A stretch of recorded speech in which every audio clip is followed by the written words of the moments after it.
assure me that these people won't be adversely impacted, I would welcome that. But I heard from an individual who had back surgery and lost their job. This person can't work due to severe pain and is waiting to be approved for disability, over 50. Should that person lose access to SNAP benefits? Because under this proposal, I think there's a very real concern that that person would be. And by the way, that person may ultimately qualify for disability, but all of us who do disability casework know that that process can be long and arduous. But should that person lose the benefits? Or I have a mom who works part-time for under 20 hours per week as a teacher's aide. When her kids were younger, she needed flexibility to take care of them. Her kids are now older, they're no longer dependents, and she's now struggling to find a second job that has hours that allow her to continue working her primary job as a teacher's aide. She isn't getting a lot of responses to job applications, primarily because she's older and doesn't have the right skills. Does anybody think that that mom should, this working mom should lose her SNAP benefits? I mean, let me ask you another. These are real life stories. I mean, about the wife of a veteran who is having a hard time finding a job because she had hip replacement surgery a few years ago and continues to suffer quite a bit of pain. Under this bill, she would be at risk of losing her food benefit, which would impact the entire household's food budget, including the veteran. And since I don't know how many married couples who purchase, I don't know many married couples who purchase food separately, I mean, should this older adult whose husband served our country lose her contribution to the household's SNAP benefit? I mean, look, I mean, these are all real stories, real people who are harmed by the very dangerous policies that some of my friends here are pushing. You know, and you know, people are going to fall through the cracks. And I just worry that we say things and we push forward stereotypes and we paint everything with one big broad brush, that sometimes we lose focus on the fact that there are people that don't fit into the nice, neat little categories that you have all established. You know, there has not been one hearing on this population of people. And I know that because, as I said before, I serve on the Agriculture Committee and the subcommittee that oversees SNAP. Not one hearing. And I say not one hearing the last time the Republicans were in charge, and not one hearing this time either. And we know why that there's no hearing, because a hearing would uncover a lot of these complexities that people living in poverty in this country face. It would make, you know, I think it would expose how out of touch some of my friends are who are advocating for these policies with the reality that exists. And again, I don't know what the savings are by going after this population. I will tell you this, there will be real costs down the road. I mean, people who go without food, who don't have access to nutritious food, end up getting sicker. They end up in emergency rooms. There are all kinds of, they end up developing chronic diseases that we end up having to deal with for a lifetime. So, I mean, it's not like you're saving money, but we are doubling down on people in this country, basically saying something that they're the problem, that's where the savings needs to come from, the people who are the most vulnerable people in our community. And again, it becomes even more difficult over 50. And it's harder to get a job when you're over 50. You may not have the skill set. Also, depending on where you live. If you live in a rural area that doesn't have public transportation, I represent communities in Massachusetts that are rural areas where there's no public transportation. You don't have a car, how do you get to a job training program? How do you get to, you know, the job that we all expect you to take when the benefits and the salary are not, you know, are not really much of anything. And so I don't know what anybody wants to comment, but it's like, you know, we've made all these statements, we have all these new provisions, and none of us have done the due diligence to find out whether anybody will be adversely impacted. And I just don't know how we can feel comfortable moving forward when, I mean, we haven't even done a hearing on this stuff. I don't know if anybody wants to say anything, Mr. Thompson? I do. You're absolutely correct in every point that you made. I just want to emphasize the fact that we're here on a compromise bill, and we can't lift people out of poverty, and we certainly can't make sure everybody has the food that they need if we allow economic apocalyptic outcome that we would see if we don't do this compromise. If we allow the economy to crash, nobody's going to get lifted out of poverty, and nobody's going to get anything to eat. This is a compromise bill, and we've all four of us, and all four of us came here to this committee to talk about that compromise and how important it is to avert an economic disaster, and that's what it does.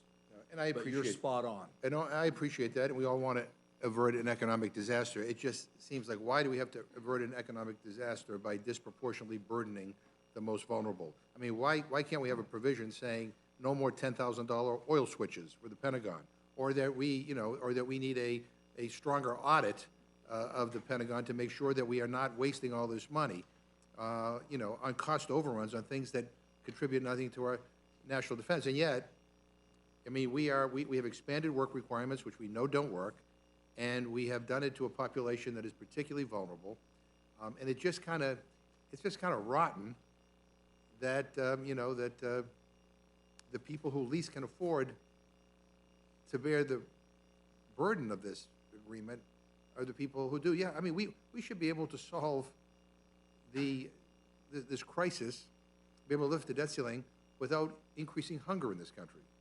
We ought to be able to do it without making poor people poorer. We ought to be able to do it, without, I mean, these cases that these are real life cases, and quite frankly, when this becomes the law of the land, these people are going to lose they're not going to get they lose their benefits. And I don't think any of us really want them to. I hope we don't. But that's kind of where we are. And so I appreciate, we'll see how all this plays out, but, look, everybody here wants to avoid a catastrophic default on our debt, but at some point, we have to stop going along to get along and allowing poor people and vulnerable people and people at risk always being the ones to say, okay, you're the ones who are going to take the hit. I just think that that's one of the most troubling things of this. And I praise President Biden. I praise his administration for being able to negotiate some of the concessions to protect some of these groups of people, the veterans, those graduating out of foster care, people who are unhoused. I think those are the least we can do. But I just worry in practice, we're going to see hunger increase in this country. Ranking member? Yes, I yield to the gentlelady. You know,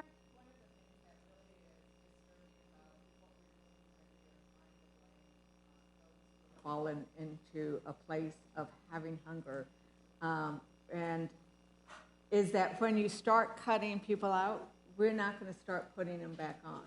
So when we're in this point now where there's a certain sense of meanness, I mean, what you're pointing out when you think about the people you've talked to is that as the elected leaders, we are kind of, there's something that is distasteful because it feels mean.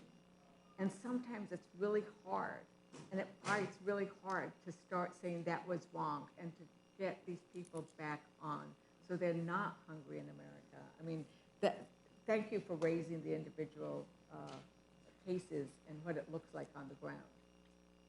Yeah, I know, and Mr. Smith, one of my heroes was your predecessor, Bill Emerson, a Republican, who did an awful lot working with people like Tony Hall and others to try to combat hunger in this country. And I think, sometimes I think it's always amazing to me that given the number of people who are food insecure and hungry in this country, that it's not a bigger deal.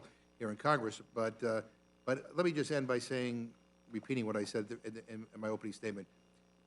You know, again, we don't hold the Defense Department accountable for cost overruns. We just, you know, keep going. Yet we are doubling down on poor people. And, you know, national security means more than the number of bombs and bullets we have. It means whether people have access to adequate nutrition. It means whether they have a roof over their head. It means whether or not their kids can get a decent education. You know, whether they live in an environment that's not polluted. You know, whether there's some hope for the future, they can retire with some sense of security. And I think we need to keep that in mind as we move forward. But I have no further comments. I thank the chairman for yielding, and I yield back. Thank you very much. The gentleman from South Carolina is recognized for any questions he cares to ask. Oh, I'm sorry. No, you did not lose your place. I apologize. Distinguished ranking member, our vice chairman of the full committee. Whatever. Whatever. Burgess, you're recognized. It's been a long day already, and I don't want to prolong things too much. Mr. Chairman, I will say I'm a little bit concerned that we don't have a witness here to speak to the energy provisions in the bill in front of us. Of course, limit, save, and grow, as one of its central tenets was you had to grow the economy. You had to have economic growth in order to get out of some of the problems that we are facing as a country with our debt load. And part of the Limit, Save, and Grow Act was H.R. 2, which had come through the Energy and Commerce Committee, the Committee on Natural Resources, and had been very carefully constructed. And particularly the permitting reform that was that was placed into H.R. 1 was so critically important that if we don't have the permitting reform, we are not going to be able to produce the energy that will allow us to have the economic growth that we all know is necessary to get us out of the current debt crisis. Now, there is some language that is similar, different but similar, that is in the current legislation before us. Had we a witness who could speak to the energy provisions in this bill, I would have liked to ask why we see the language that we see in front of us rather than the language that was in the Limit, Save, and Grow Act. Limit, Save, and Grow Act identified a lead agency that would be responsible for shepherding projects through the NEPA process. In the bill in front of us, we have that the various agencies will get together and designate a lead agency rather than having one designated in the legislation. Distinction and want of a difference, maybe, but on the other hand, it gives broad authority to the agency to be able to not perform the way I think we should have instructed them to perform. And I don't like to admit this, but I was watching Morning Joe last week, and they had a little segment on the 140-year anniversary of the opening of the Brooklyn Bridge. Truly a marvel of engineering, and you think at the time, 140 years ago, to be able, nothing like that had existed before, and to imagine that and engineer that and build that. And oh, by the way, Washington Roebling, who was the original engineer, unfortunately died of tetanus during the construction of the bridge, and his son was tasked with finishing it.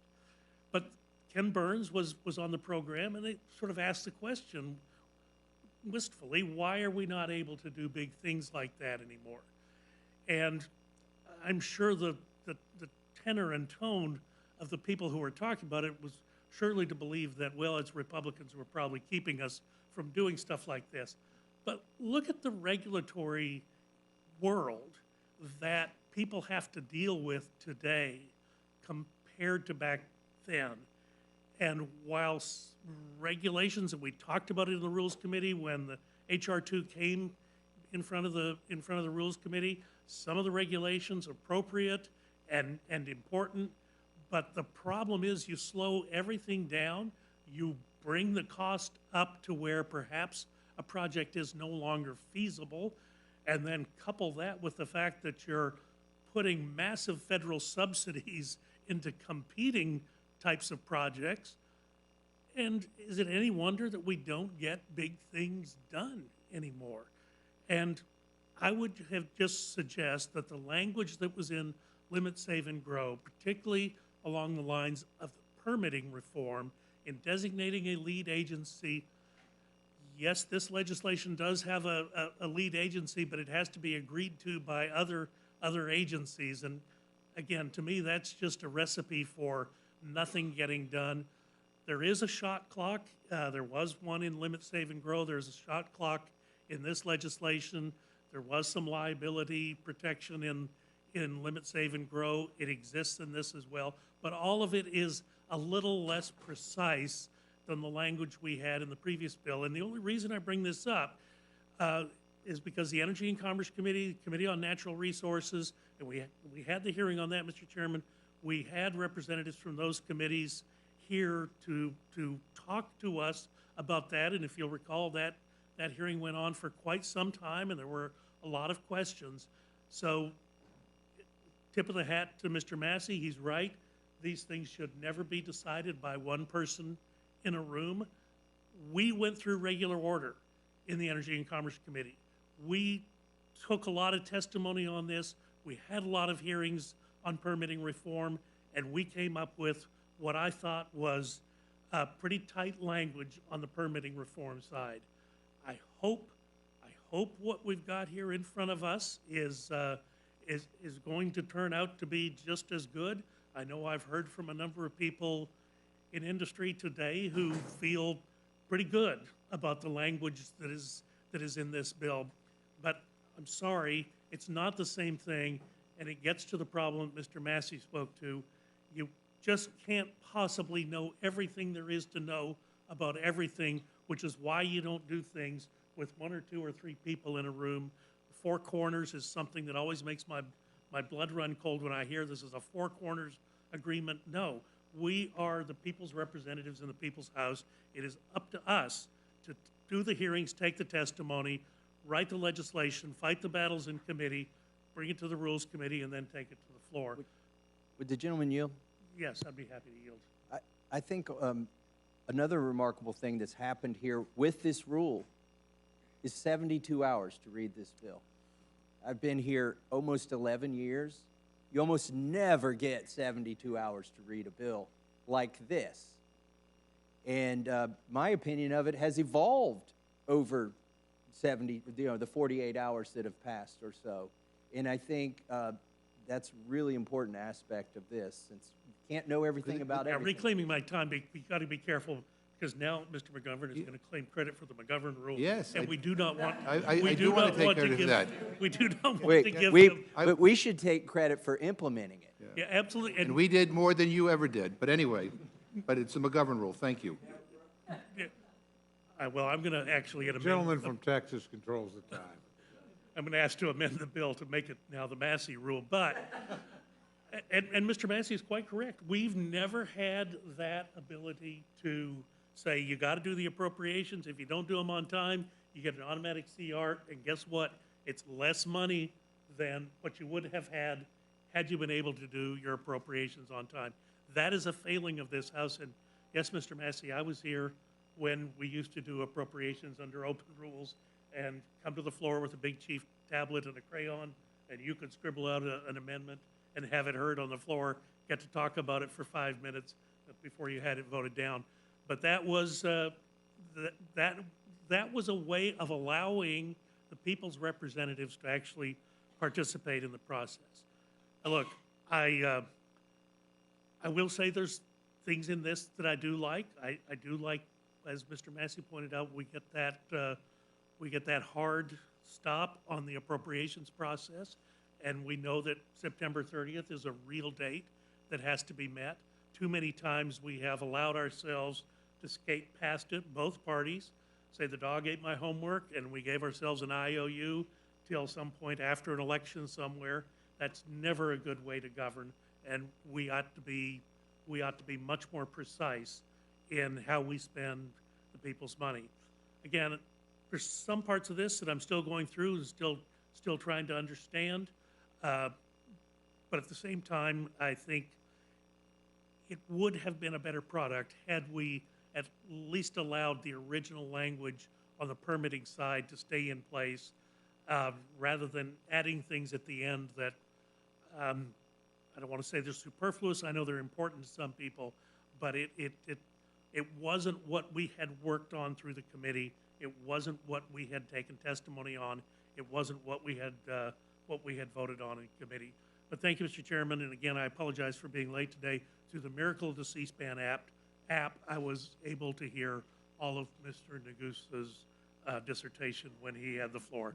So thank you, and I'll yield back. Thank you very much. Now, Wait, I should say, if any member of the panel wishes to comment on the energy provisions, I'm happy to hear what you have to say. Without commenting on particular provisions, I think there's a lot of issues regarding permitting that we talk about. But one of the things I just wanted to highlight as we look at from an economic growth standpoint, I mean, we see so many things, a lot of federal investment that's being made, and if you can't get those projects implemented, you don't have the American jobs, and therefore you don't have the tax revenue, which will solve some of our problem with our deficit. So it's good to have some of those provisions, and we just, as you said, this bill has, it started off with some particular provisions in limit, save, grow, and it's not as good in a lot of areas that we would have liked it to be. Well, without a robust energy sector, it is hard for even someone as capable as the American farmer, it is hard for them to overcome all the obstacles that we put in their way. And as the famous Charlie Daniels song says, if the man don't work, the people don't eat. Thank you, Mr. Chairman. I'll yield back. thank you very much. Gentleman from South Carolina is now recognized for any questions. I won't belabor the point. We've been here a long time. Let me just say, Mike, I echo a lot of your opinions. I'll be a little bit stronger, though. This bill is smoke and mirrors. You know, never are we talking about the interest on the existing debt. Forget everything else. $32 trillion, $1 trillion is $30 billion if you 3% interest rate. $1 billion. Do the math. It's going to exceed just the interest.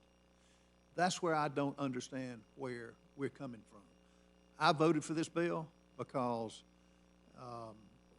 it started us in the right direction.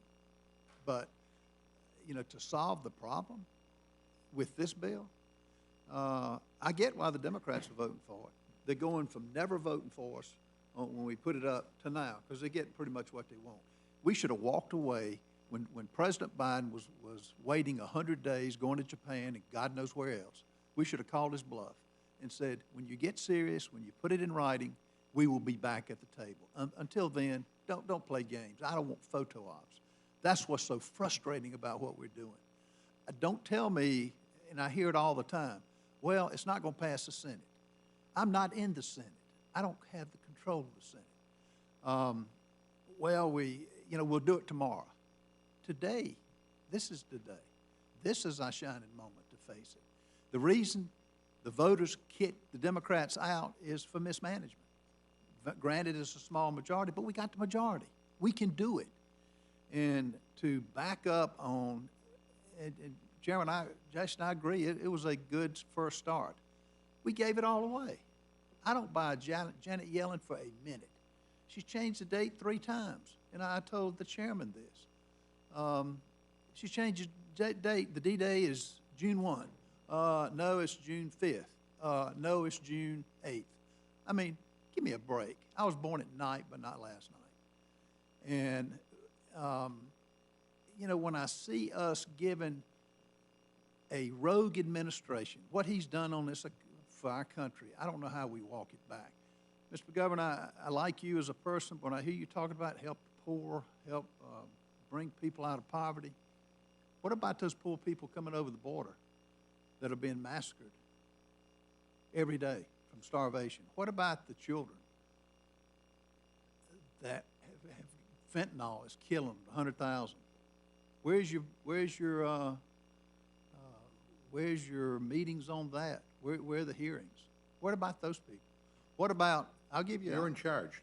We don't get to call hearings here. You do. No, you can bring them up, and this didn't start, this started under the Biden administration. The Pelosi wouldn't bring it up, because she just, I guess, wants to ignore it and get as many people in here on the public dole. But no, this is a smoke and mirrors. That's my real issue with it. If we really were serious, we would stick to this. It's not that much. And Chairman Smith, I guess the linchpin for me is when we gave this administration no limits on the debt. He could go to any limit, he could go to any amount he wanted. We had 1.5 trillion until March of 24. Now we're giving him till 25. I don't understand that. The only people happy with this are China, who is continuing to buy debt, and then the Biden administration, which is going rogue on spending at every level. We spent $10 trillion in 2 years. So why are we not? Am I missing something? Representative, the bill increases the debt limit to a date and not an amount. Where the debt is created is by what Congress appropriates. And so as we move forward in appropriations, whether it's the discretionary spending or whether we do changes to the mandatory spending, will all rest on future Congress activity. All this bill does is state the date as January of 2025. Does it not concern you? He stated his position, the president has. Clean debt limit, no cuts, not $1. Are you not worried about what this administration will do? And I get it goes through the Appropriations Committee and has to be approved, but we lose our leverage by just putting an unlimited amount. Do you agree or not agree? I think it's about Congress holding the purse strings, and one provision in this bill that I think really helps hold the administration accountable is the pay-go for the administrative activities. Just in the president's done over 500 different executive actions. We did a calculation when I was the budget ranker of 6 of those 500, just pick 6, and it cost over $1 trillion. And under the provision that's in this bill would prevent that. And so that is extremely important in helping going after our debt. And, you know, of course, I would like to go a lot farther, but that is definitely a step that's helpful. Let me ask you this about PAYGO. There is a provision in this bill that lets the OMB director pretty much waive the PAYGO rules. How are we getting around that? Yeah, that's a provision that, like I said, I wouldn't want, but for the first time in the history of America, PAYGO administratively is now going to be in statute. I was very, very glad that President Trump did that by executive order.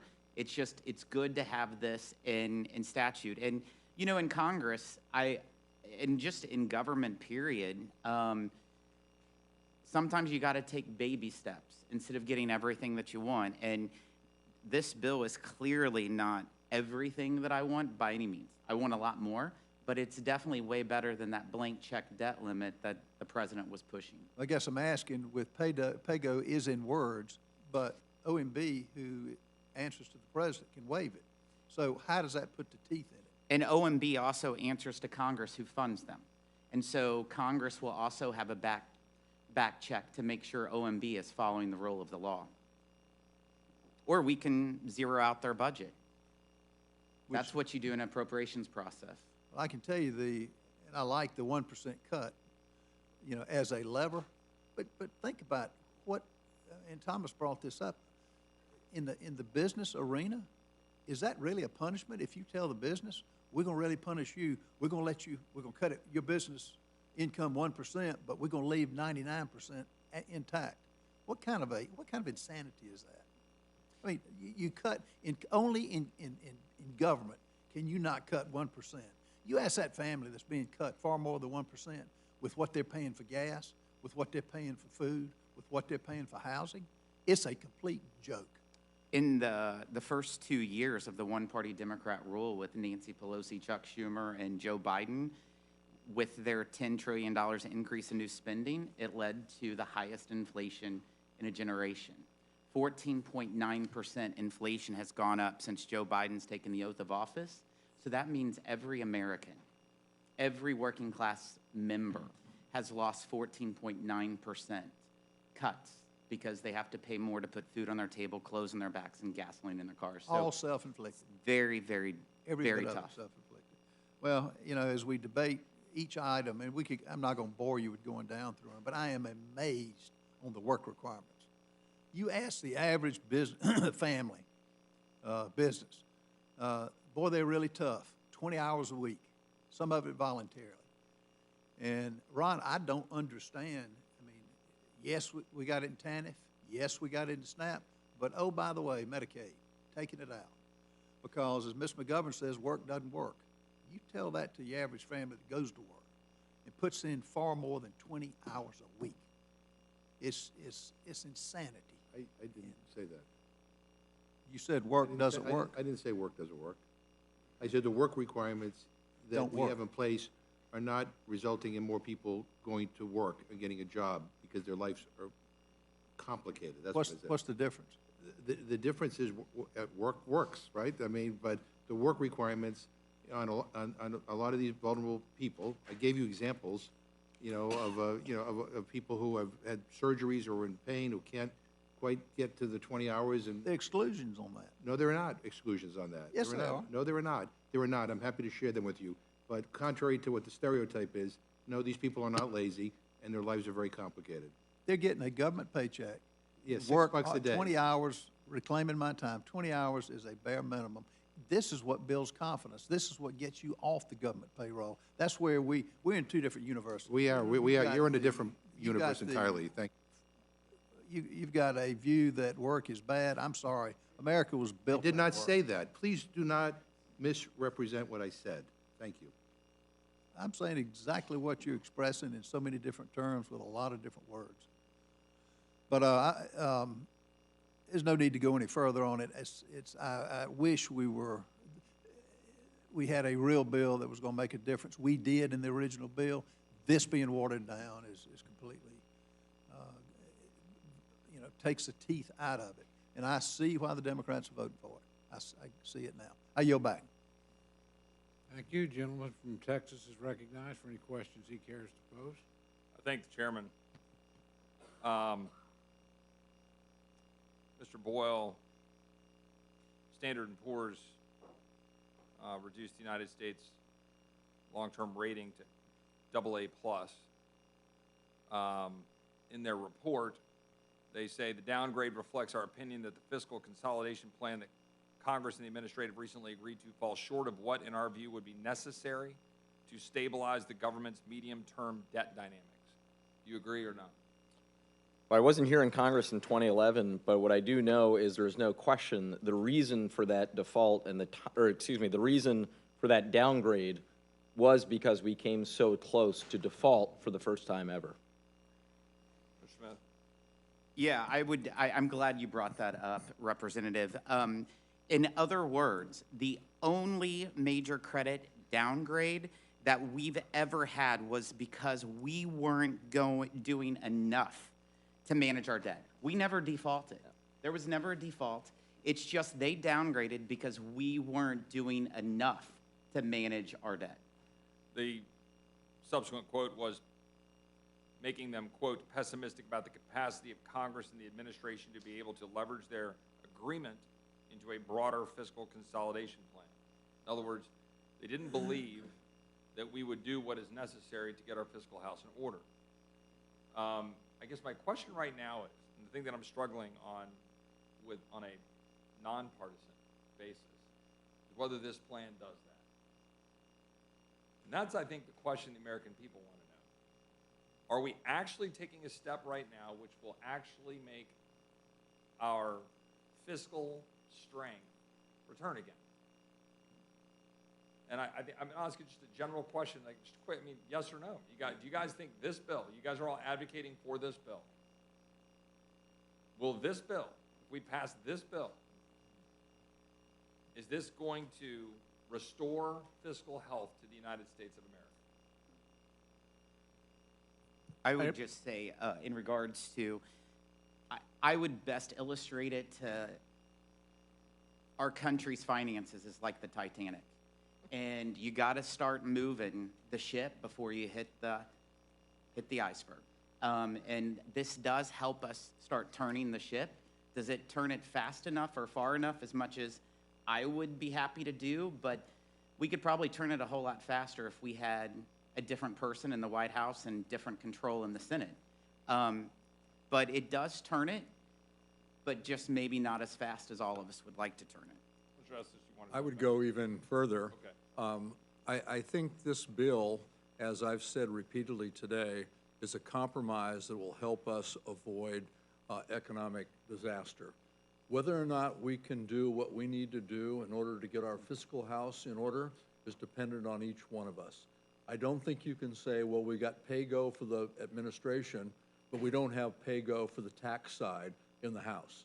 We've got pay-go for the expenditure side on the programs, but not on the tax side. So we've got to be able to do everything, and we've got to be able to put everything on the table and look at everything and consider everything and act on everything collectively. Mr. Thompson, if I might follow up real quickly, and I'll go down the line to so you guys have a chance. Is it your position, I'm asking genuinely, that the current 19.6% of GDP revenue is insufficient? I don't think I said that. What I said was there's more than one way to spend money in Congress, and that needs to be understood. Okay, I guess my question, though, is on the tax side, because I hear a lot of my Matt? colleagues on the tax side. Yes. May I address that specific point, because I know you've referenced this in our budget committee before. That statistic is out of date. It's actually fallen to 17.7. There was, for a brief period, it was at that elevated level. Unfortunately, we're no longer there. It is back to more the historic norm of 17.7. My understanding is 19.6 is the 2022 level. We can talk about where it is in 2023, but the last data we have from 2022 is 19.6%. And by the way, even if it were 17%, that would be the historic average, as opposed to the 19.6, which would be in line with the high from World War II and 2000. Mr. Estes, you wanted to jump in? Yeah, I was just going to address your original question around whether this bill helps our fiscal house. It does help our responsibility to manage our finances. However, I will say this, the Limit, Save, Grow Act, which I voted for and supported, was a much better bill in terms of getting our economy moving forward and focusing on how to get our spending more under control. And it would be much better in doing that in terms of answering to your question. Well, thank you for that. And look, I think this is an important conversation for the American people to understand. We're not going through, a full committee discussion, so this is going to be about it, right? And we'll get down to the floor if it gets to the floor, and then we'll have, 2 hours equally divided or whatever it is that's decided in the rule, and then there'll be some speeches and some whatevers, and then everybody will try to get back for the week, right? That's the way this is going to unfold, and that's going to happen for something that is going to increase the debt limit by roughly $4 trillion. So I guess my question here is if we're looking at a debt ceiling increase, a debt limit increase, until January 1st of 2025, it is therefore technically uncapped. And to Mr. Smith's point, it then is okay, we've set a date, and now we're just going to do our spending thing that we do. And there's no real brakes on that besides ourselves, which has never proven particularly fruitful for the American people. And so we're going to have a date, and by most people's accounting, it's going to be upwards of $4 trillion. It could be high threes, could be low fours, kind of depends on what we do through the appropriations process. But we're doing that, and by the way, we're doing that into a lame duck, which then leaves to the Secretary to make determinations about what is going to follow with respect to extraordinary measures, and make a decision based on a political outcome of the election in November of next year, then what we do.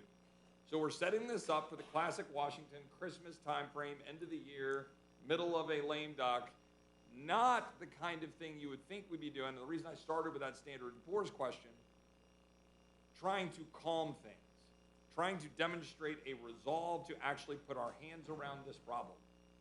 Now, mind you, we barely touch anything in the mandatory world in this deal.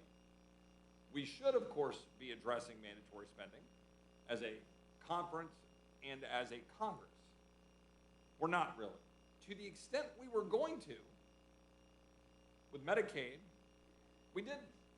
We walked away from it, right? In terms of work requirements on Medicaid and trying to deal with it, but we walked away from it. But okay, so we're not doing that. I think my question here is it your all's best guess that our debt to GDP ratio will be higher or lower on January 1st, 2025 than it is today in light of this bill? Any of the witnesses? Are we going to have a higher or lower debt to GDP ratio in January 1st, 2025? And not with a dependent on how we appropriate answer, but what are we actually going to end up with? Well, Representative, the debt, the credit card is maxed out based on how Congress spends money. And so clearly that is the number one factor of how much debt is added to. But I will say this, that this bill will make sure that our debt to GDP ratio is better off than a blank check debt limit increase, which President Biden and the House and Senate Democrats have been pushing for. So we agree that this is about prospective spending. So I've heard a lot of folks talk about it being, making sure we, all this is about default. We're always talking about paying our bills. This is really about increasing the credit card for, generally speaking, prospective spending.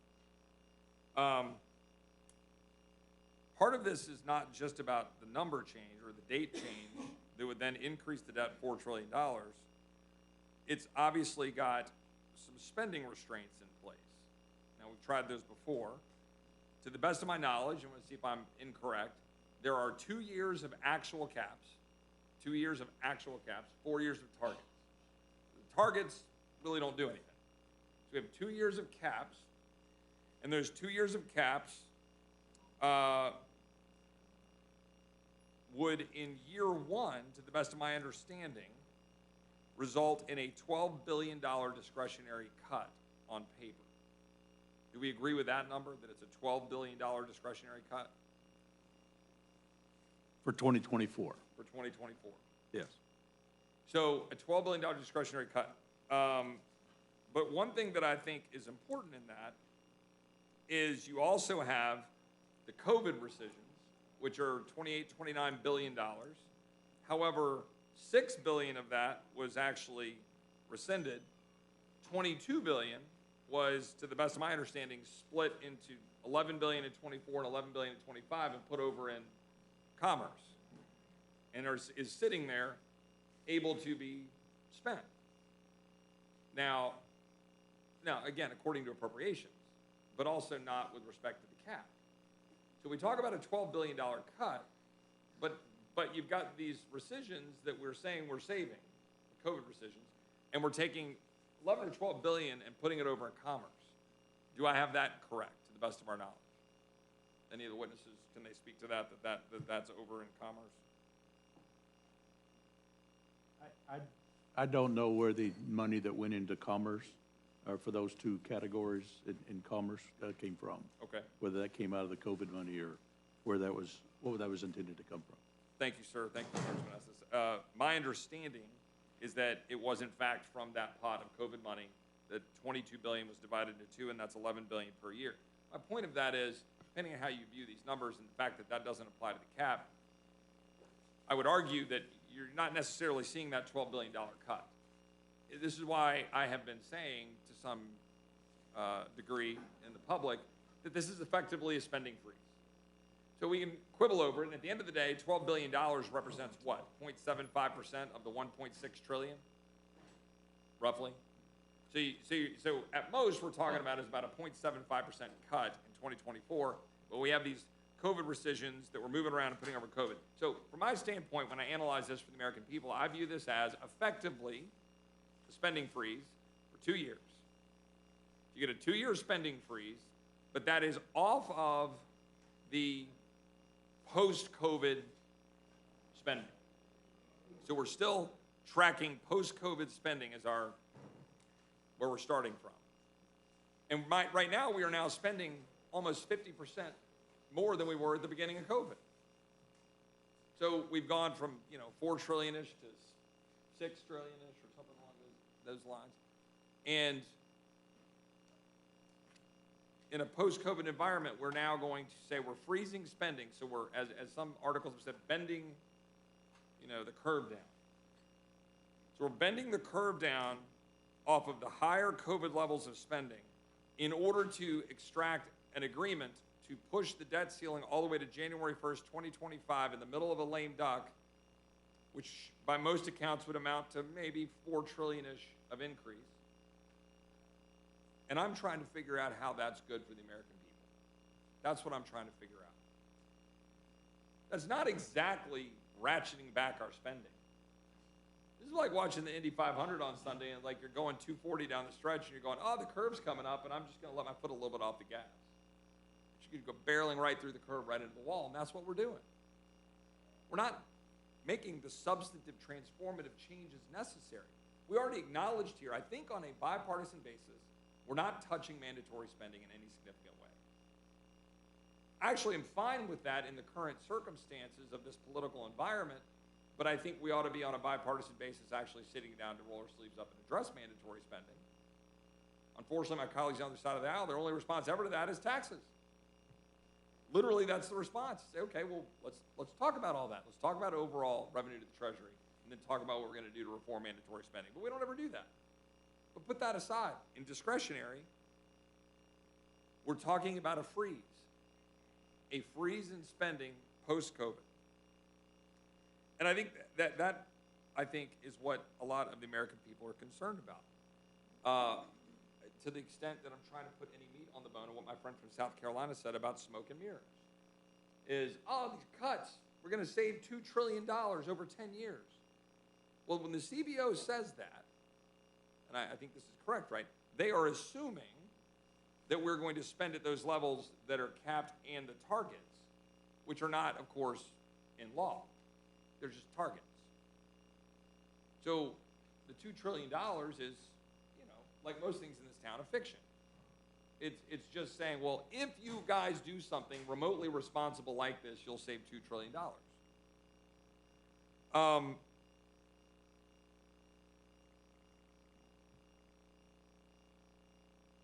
If I heard one of my colleagues correctly earlier about the defense spending,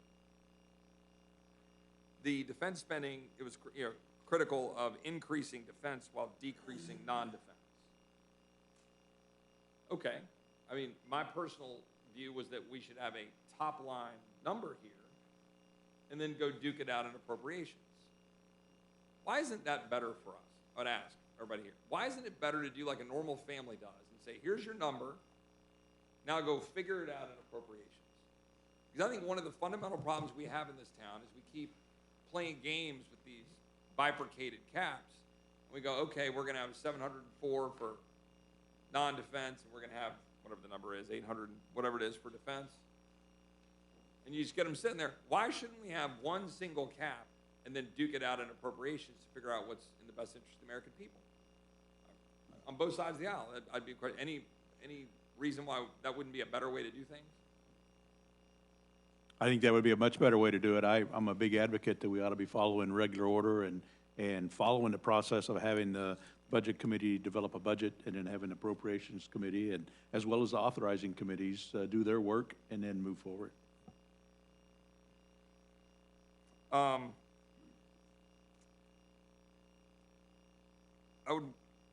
A question that came up when I was trying to look through this, and again to Mr. Massey's point about trying to figure out how great it is, we've got 72 hours to review the bill. We're actually having time to actually go through it and find stuff in the bill. Even though it's 100 pages, it touches thousands of pages of code and complicated issues, so you got to go through and figure it out. And I still don't know all the answers to all this stuff. I'm trying to figure it out. 3 degrees, and they're pretty useless at this point, trying to sort through all this stuff. But right now, the claim is that it provides just $704 billion for non-defense. But if I understand things correctly, the agreement is such that 2 things are true. One, I already pointed out the COVID money, that there's $22 billion, I think spread out over 2 years, sitting there to be able to be applied back to backfill some of the NDD spending. So again, this $40 billion reduction in non-defense discretionary spending can in fact be backfilled by the COVID dollars. The second issue is that I believe there's IRS money that if it were to be claimed in addition to the 1.4 billion out of 80 billion of IRS money that has been set aside this year, leaving 78.6 billion of the IRS expansion to go after poor and minority at a 3 to 5 times greater rate than they do everybody else, that if we're not going to go pull out the rest of that IRS money just because we should get rid of it, instead what we've said is no, we'll allow 20 billion of that to be set aside to then go out and then again backfill non-defense discretionary. So when my colleagues say it's a $40 billion reduction in non-defense discretionary, I would say, well, kinda, right? But that's, people hear that and they think, well, we want to get rid of that IRS expansion, but we're actually reducing non-defense discretionary, saying, yeah, but we're setting this up for a backfill of the non-defense discretionary. Now, you might say, great, I want to move that 10 billion out of IRS expansion that was already sitting there, claw that back and then go put it over here in the non-defense discretionary. Am I missing anything in all of this, or is that an accurate reflection of what we think is actually in the bill? Do we know? I mean, again, I'm asking because we're trying to figure all this out. You guys know?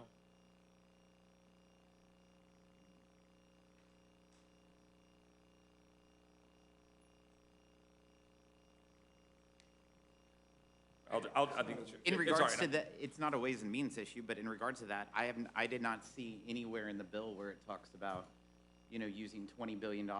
The more money we can get from that 80 billion of the IRS, I'd be supportive of, but I haven't seen that 20 billion in the bill that you're referring to. I've seen outside reports, That's fair. but I've not seen in the bill. I think you're correct. I do not believe that it is in the bill, but I've heard people try to tout that as like, look, we're taking 20 billion out of IRS. I 100% agree with you. I'd like to get rid of the entirety of the $80 billion IRS expansion, but we don't. We only get rid of 1.4 billion of it. We got rid of the entirety of the $80 billion IRS expansion in the Limit Safe Grow Act. But I would note that, when we think about how the White House in their own reporting on the deal said this keeps non-defense spending roughly flat with the 2023 levels in 2024. When you factor in agreed upon appropriations adjustments, in 2025, it increases the non-defense spending levels and the defense spending levels by 1%. Now, is that true? That was the White House statement on the deal. Mr. Thompson or Mr. Boyle, do you know if the White House is correct that they say the deal keeps non-defense spending roughly flat with the 2023 levels in 2024 when you factor in agreed upon appropriations adjustments? I'm trying to square that with the claim that it's a $40 billion reduction in non-defense discretionary. I'll say that is my understanding. I think you even cited the statistic when you add it all up. You're talking about a hair under 1%, maybe 3/4 of a percentage point. That's my understanding as well. So I'm still not 100% clear whether the White House is correct in their characterization of it being flat, or whether we're correct in saying it's a $40 billion reduction in non-defense discretionary. Either way, I've got concerns about the overall spending number, but that's part of the problem with these kinds of efforts when we do a deal over a weekend on Memorial Day and we're coming back and trying to figure it out. I am correct that the White House has called the 4-year targets, quote, non-enforceable appropriations targets. Do we agree that they're unenforceable? They're just 4-year targets that could be written on the whiteboard in my office. So the question on the IRS, it does, to the best of my knowledge, leave 98% of the $80 billion IRS expansion intact, taking only 1.4 billion out of it. Do we agree that minority taxpayers are 3 times as likely to be audited by the Internal Revenue Service as other taxpayers, Mr. Smith? Yeah, the data has showed that minorities have been audited by a higher percent. And that CBS reports that the IRS audits the poor at 5 times the rate of everyone else, analysis finds. In other words, rich people have lawyers. Yeah. All right. Yeah, If Mr. I might, Wilson. I would point out, even though this has gotten badly mischaracterized, a big reason why Democrats fought for, and I voted for, increased funding for the IRS, well, 2 reasons. First, as President Trump's own IRS commissioner testified to us when he was front of Ways and Means a couple years ago, the IRS workforce is so reduced compared to where they were 10 years ago, even just getting answers to the 1-800 number is almost impossible. Perhaps you're experiencing the same thing in your constituent service offices. one of the big complaints we have, and I have 3 district offices, and we process a lot of casework, dealing with the IRS has become a real challenge, just getting inquiries answered. And that problem has only gotten compounded since COVID. So that was the #1 reason for increased funding for the IRS. The second is exactly what the gentleman highlighted. It is cheaper for the IRS to audit low-income taxpayers because their tax returns are not nearly as complex as those in the wealthiest 1/10 of 1%. That wealthiest 1/10 of 1%, if I can just finish, have much more complex returns that require more agents, and particularly agents with real accounting expertise. That's wrong, and that's part of why we did need to boost funding for the IRS so they can bring more fairness to the system. That's fine, but wouldn't the answer be, 1, to simplify the code, and 2, to make sure that the IRS is doing what they need to be doing efficiently? Now, I say this as a conservative whose dad worked for the Internal Revenue Service for 20 years. Actually know quite a bit about the Internal Revenue Service, inside and out. Mr. Smith, do you have a response to that? Yeah, I will just say in the Limit Save Grow Act, we rescinded $72 billion. We left $8 billion of the $80 billion that the IRS highlighted for customer service and for updating the technology. So Republicans made that as a priority of technology, customer service, but we wanted to eliminate the $72 billion. The bill, as we said, rescinds the $28 billion of COVID funds. I'm correct, though, that it leaves a significant chunk of the COVID funds intact, as opposed to rescinding all of the COVID funds. Again, we've had hundreds of billions, trillions of dollars of COVID funds, and remaining $50 billion is left, and we couldn't even rescind all of that. We rescind $28 billion, but we leave billions untouched. Some of the examples of funding left untouched include billions for things like vaccines, testing and mitigation, and genomic sequence and surveillance. The Limit Save Grow Act would have rescinded every single remaining dollar of COVID. I'm correct, right? We do not rescind every single dollar. We leave some intact. Is that right? Yeah. Yes, that's right. Thanks, Mr. Estes. Student loans. This bill, to the best of my knowledge, simply restarts student loan payments after President Biden had frozen payments. President Biden's already planned to resume student loan payments on September 1, I think. Is that correct? Do we know? It is September. I can't recall if it's exactly September 1st, but it is September. So we're completely relying, essentially, for those of us who believe that the student loan bailout should be rescinded, we're relying on the United States Supreme Court to overturn, effectively, the $500 billion student loan bailout. So whereas the Limit Save Grow Act had put that 400 and something billion, almost $500 billion, they had taken that out, and we'd eliminated that deficit in 2023, and then no longer made it to where the veteran will have to watch someone who did not sacrifice for this country get the same benefit he or she does under the GI Bill, and the plumber without a degree will have to subsidize his neighbor's master's degree. In gender studies, the Federal Reserve found that the average tuition increase associated with expansion of student loans is as much as 60 cents per dollar. According to Brookings Institution, households with graduate degrees held 56% of outstanding education debt in 2019. 87% of Americans do not have federal student loan debt. Speaker Pelosi herself said, quote, "People think the President of the United States has the power for debt forgiveness. He does not. He can postpone, he can delay, but he does not have the power. That has to be an act of Congress." My point of that is we had a chance here to right that wrong, and we're not. We're punting to the court. And I just think everybody ought to know that. I had a question here with Mr. Scott from Virginia a week or two ago when we were debating the CRA on student loans. With all due respect to our Republican colleagues, it's really easy to pass a CRA. You know it's going to die in the Senate. The president's not going to sign. It's a lot harder to fight for it in a bill. And we punted. We punted because we punted to the United States Supreme Court. We have an obligation to defend the Constitution of the United States, and we're not doing it. We're taking a pass.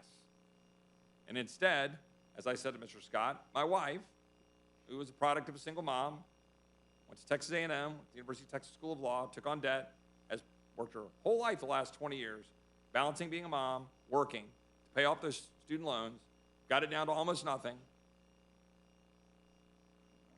And we're just going to write $500 billion and say, here you go. And oh, by the way, we're doing that by an executive fiat that is unconstitutional. But we're going to punt our Article 1 responsibility to hold the executive responsible. We're going to kick it to Article 3. I don't see how that's something that we ought to be doing. The Secretary of Education has said, you know, straight out that they're going to move forward and try to do what they can to continue doing the programs the best they can. The work requirements.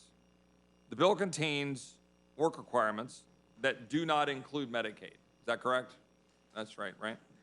Now, Medicaid would have been the part that would have really significantly driven the effectiveness of work requirements, right? It would have been a more extensive and a larger both fiscal benefit and would have reached more people. Is that right? But the administration fought us on it, and we took a deal that didn't include Medicaid work requirements. So all this bill does, to the best of my understanding, is increase the upper age limit for existing work requirements for SNAP from 49 to 54, which, yeah, I mean, I'm in favor of that. But it strikes me as hardly something that we should be trumpeting as some massive reform with respect to work requirements. Relatively speaking, minor tweaks to the TANF program. There's a number of exclusions that are included, for better or worse, but the fact is, in terms of the total application of numbers, you know, it's going to be, I don't know, 150-something thousand people by the time you net out exclusions out of the people that are added. Strikes me as a whole lot of bluster and a whole lot of discussion for, quote, work requirements in a bill that's going to increase the debt ceiling effectively $4 trillion. I would note that OMB Director Shalonda Young said, quote, we're not going to compromise our values, our work reforms. They are in the bill, but mind you, we've got new exemptions in the bill. There's clearly an effort by the administration to not want to apply the work requirements. The regulations my friend from South Carolina was talking about in the REINS Act have a weak administrative pay-go provision that is easily waived by OMB. Now, I know we think it's great because this is something that came out of the Trump administration by my friend Russ Vought, the former director of OMB, in terms of the structure. But the fact that it can be waived strikes me as a critically important problem. And I think Shalonda Young said, quote, if that waiver is deemed necessary to make sure President Biden's agenda is carried forward, we're going to use that authority, end quote. That strikes me as a fairly ineffectual regulatory reform. And a lot of folks on my side of the aisle have been talking about it having a $1.5 trillion impact because they went back and added up previous abuses of regulatory reform. And I would just point out that with that waiver, and as Ms. Young pointed out, they're going to use that authority. Permitting. This is one that I find particularly problematic. I would associate myself largely with the remarks from my friend from Texas, Mr. Burgess, Dr. Burgess. Look, I'm for NEPA reforms, 100%.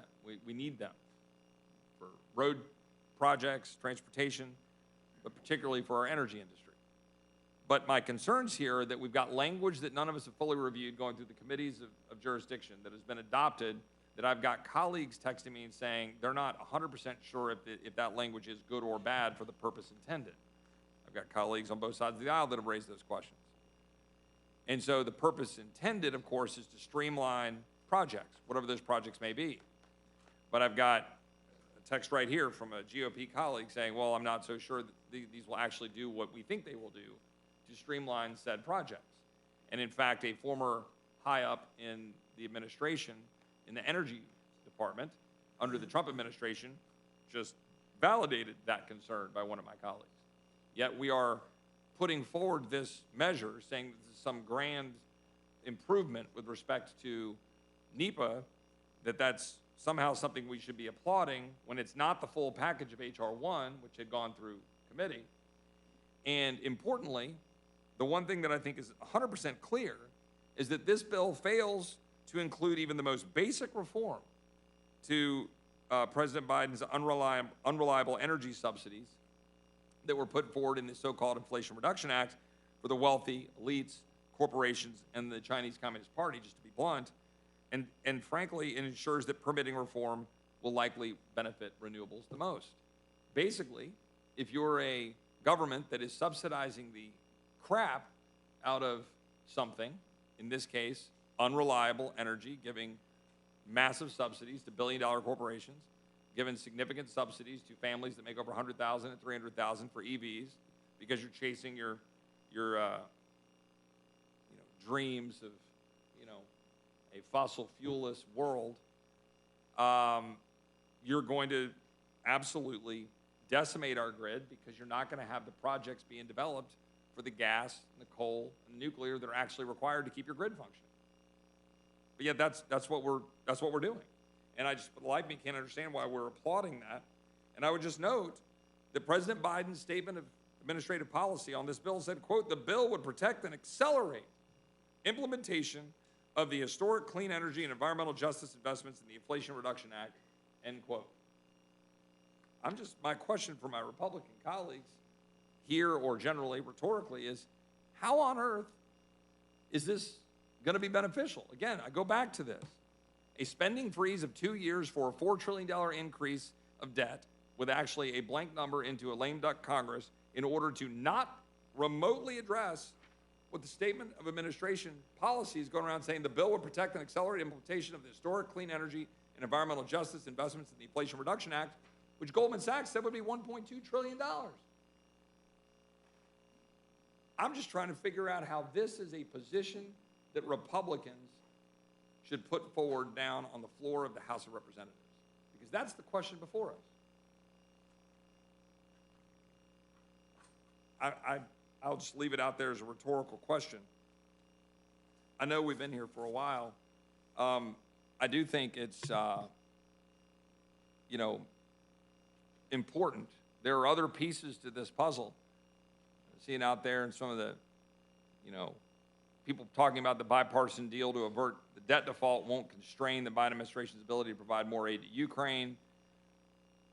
Look, this place works the way it works, and we all know it. This is my point about the COVID money that's been pocketed over at Commerce. The point about the IRS funds and how they might get shuffled around. The fact that the White House's statement said it's going to be a flat level of spending for the non-defense discretionary. Because we all know how this town works. And with all due respect to the 99% deal, we're going to have a CR with a 1% reduction on January 1st. The fact is, all that's going to do is empower the establishment here in which we operate to jam through an omnibus spending bill right before Christmas. That's what will happen. That's what happens every year. And then the question will be, what is the check against that? Well, the check against that is right here. The check against that is whether or not we would support it or not. And so the question is, if you got something kicking in on January 1, that's 3 months after the fiscal year ends, as the break of a 1% reduction, which, by the way, would simply be a $15 billion cut, which is basically what we were talking about in the supposed caps deal governing what we're doing. The fact is, this is a $4 trillion increase with no teeth. None. We're still going to come back and have an appropriations battle. The likelihood of getting appropriations bills passed by October 31st, September 30th, October 31st, November 30th are pretty slim based on past history, either side of the aisle. But we'll go through the process. Hopefully we'll navigate through it. And then there'll just be a debate about who is the big winner. And we all know who the big winner will be. Government, not the American people. We're not going to reduce spending through this deal unless we actually stand up and reduce spending. It'll be on us to choose to. But spending, even though everybody's going around saying it will. And this deal isn't going to... The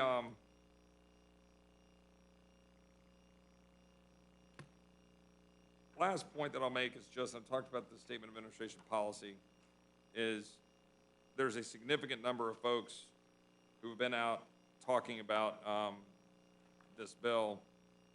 And I would just note that whether you've got Biden's economic advisor,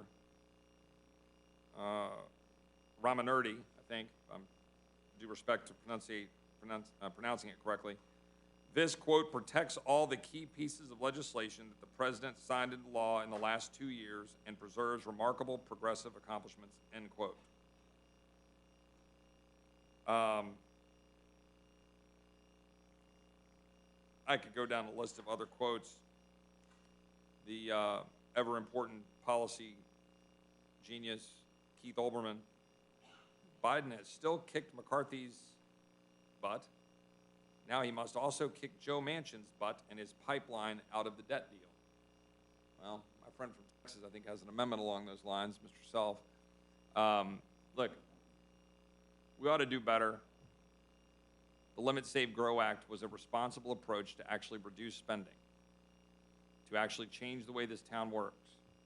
And with all due respect to my Democrat colleagues, happy to have a conversation anywhere, anytime with any of my Democratic colleagues about what we want to do to deal with our fiscal problems. But this was a small down payment, even in the Limit, Save, Grow Act. This doesn't represent any material change in the direction of where this country is going in terms of spending. Massive increase of debt with sort of a blip on the radar. But even the Limit, Save, Grow Act is just nibbling around the edges of what needs to be done. I don't understand how my colleagues can go to the steps of the Capitol and have all these groups from their middle school and elementary school and high school and talk to them about all the future of this country and where we're headed, when each and every one of them has a $100,000 debt payment attached to them. It's extraordinary. I think the American people demand more from us. Somebody said in here that things in here should not, around here should not be decided by one person in a room. I agree. I think part of the things that were working well for 4 or 5 months around here was a greater amount of collaboration. You know, when deals are cut, as they were this weekend, the Rules Committee does provide a function that I interpret slightly differently than my friend from Kentucky.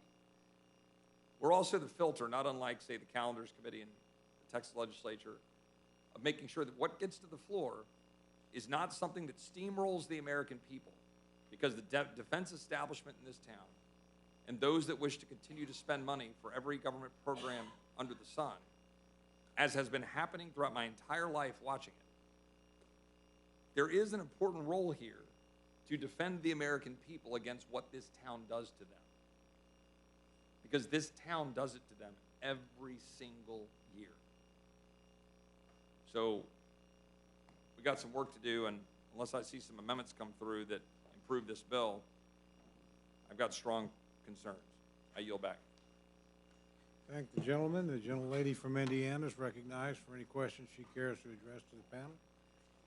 Thank you, Mr. Chairman. Thank you to the witnesses.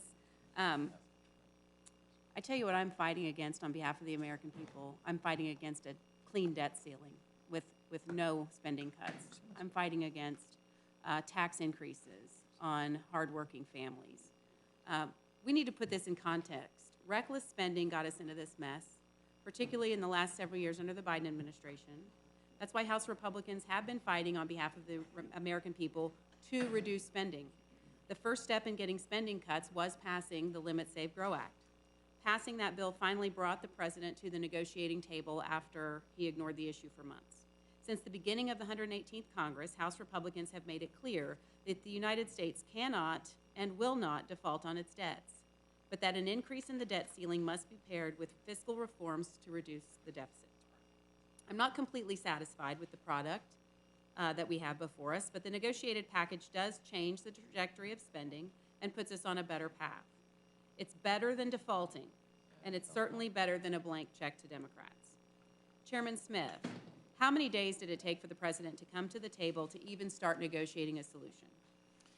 Well, for one, the president, after meeting with the speaker, the next day he was at the prayer breakfast saying that he was going to negotiate with the speaker, but he waited 100 days. That's right, 100 almost days. 100 days. That's almost 100 days we could have been solving this looming problem for the American people. Chairman Smith, what do the majority of Americans want to see accompany an increase in the debt limit? The majority of Americans want to address the reckless spending. They want cuts in spending, and in fact, this does cuts in spending. 60% of Americans say that we should only raise the debt ceiling if spending cuts happen simultaneously, and that's what we're fighting for. Does this bill reduce spending? Yes. Does this bill save taxpayers money? Yes. Does this bill reduce funding for the president's plan to expand the IRS? Yes. Does this bill ensure that able-bodied adults who receive money from welfare programs must meet work requirements? Yes. Does this bill require that student loan payments restart? Yes. Does this bill rescind excessive COVID spending? It sure does. Does this bill prevent the U.S. from defaulting on our debt? Yes. Does this bill increase taxes? No. Does this bill create new government programs? No. Chairman Smith, has Congress ever passed a bill that raises the debt ceiling while creating requirements that reduce both current and future spending? Has Congress ever That increased raises the debt the limit? debt ceiling while creating spending reductions? Yes, we have. What's the consequence of defaulting on our debt? It's never happened. So the consequences could be catastrophic. What is the alternative? We've heard a lot that, today that the Fiscal Responsibility Act isn't the answer. What alternative are we looking at if we don't move forward with this negotiated agreement? A blank check debt limit increase. Thank you.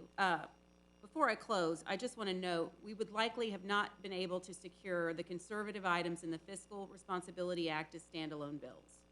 We did pass a bill to reduce funding for the IRS. Chairman Smith, where is that bill now? It's waiting for action in the Senate. Let's see here. We did rescind COVID funding. Where is that now? It's waiting for action in the Senate. Right. Do you think we could have gotten administrative pay-go as a standalone bill? I believe so. We could have passed administrative pay-go as a standalone bill? Out of the House Yes. I mean, into law.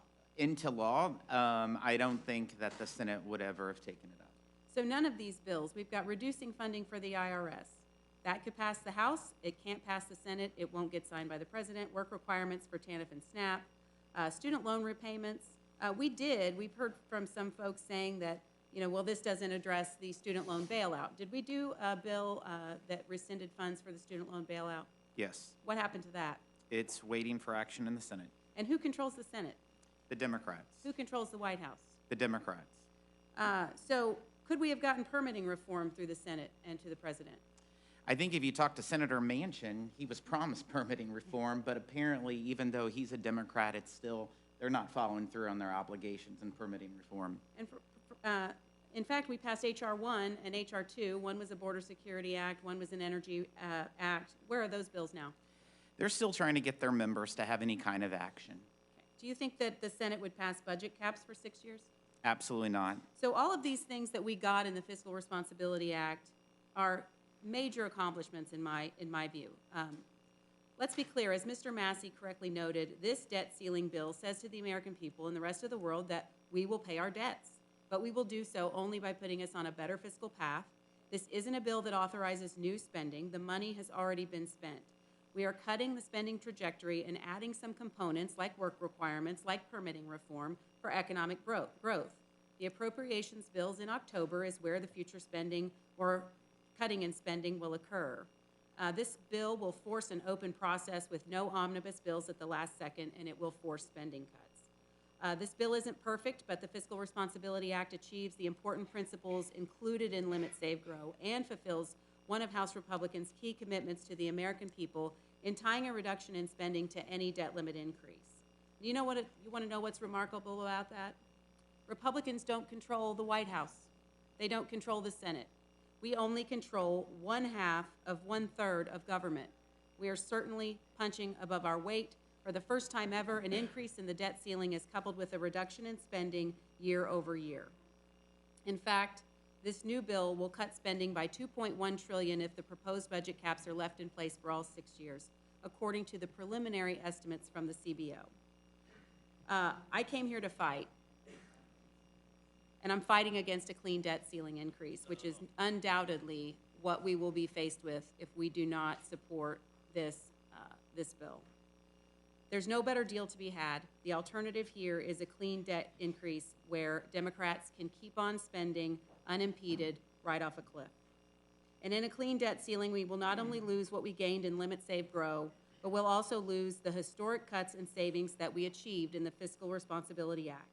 The Democrats wanted a clean debt ceiling. They wanted a tax and spend budget. We've successfully fought back against that in this bill and cut spending. There's a saying in court, if both sides are unhappy with the result, it's probably a balanced agreement. We should take these wins while they're on the table before the left takes them away. That's what House Republicans have delivered for the American people. Thank you, Mr. Chairman. I yield back. Thank you very much. The gentleman from New York is recognized for any questions he cares to pose to the panel. Thank you very much, Mr. Chairman.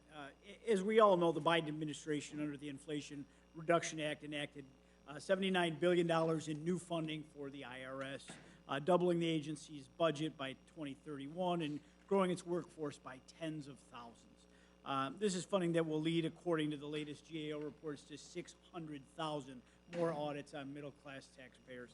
Chairman Smith, can you walk us through the cuts that this legislation includes to stop the Biden IRS hiring and auditing blitz on the American middle class? So we've been asking for the IRS to give us a plan of how they wanted to spend the additional $80 billion that they had. One, they finally gave that to Congress about 8 weeks ago. They've broken down how they were spending the $80 billion. $1.4 billion of it was for hiring more agents. And what the bill before you does, it eliminates that $1.4 billion for this year. So we've eliminated the hiring of new agents for this fiscal year in this agreement. According to the IRS's plan, that's why there's the $1.4 billion being removed from this bill. Okay. Thank you, Chairman Smith. In January, the first vote we took as House Republicans was to rescind the billions in taxpayer dollars allotted to the IRS by the Biden administration for the thousands of new agents and hundreds of thousands of new audits. The Biden administration vowed to supercharge the IRS with new money and agents to extend the long arm of enforcement into the pockets of, not the top earners, but everyday taxpayers making less than $75,000 a year. Now, flash forward to today, and we have now included in this deal provisions to stop the Biden administration from funding this IRS expansion. I'd like to pivot here, Chairman Smith, to the subject of work requirements included in the legislation. Under the current law, states must demonstrate at least 50% of the state's work-eligible individuals receiving assistance through the Temporary Assistance for Needy Families, or TANF program, are engaged in work, or the states face a penalty. Chairman Smith, how have states skirted these requirements and penalties, and how does the Fiscal Responsibility Act restore accountability to this safety net program? There's several ways that the states have created loopholes in regards to TANF. For example, under that work participation rate, every state's supposed to be at 50%, but they have found, in fact, 34 states last year had 0% participation rate. 57% of all TANF recipients were not part of the work requirement. And so this bill actually closes a loophole. One way that they would change the participation rates is by issuing small checks. This outlines in this bill that checks under $35 are not counted towards the guidelines in order to qualify as fulfilling the guidelines of the work requirements. It also changes the caseload numbers that they looked at in 2005 to at least 2015. Our original bill brought it to, current. So it does a couple great modifications that actually, it's the most substantial reforms to TANF in over 2 decades. Very good. Thank you. And similarly to the Supplemental Nutrition Assistance Program, or SNAP, how have state waivers pushed by Democratic administrations allowed for states to skirt SNAP requirements? And what does this legislation do to steer SNAP back towards greater accountability as a hand up rather than a permanent government dependency program.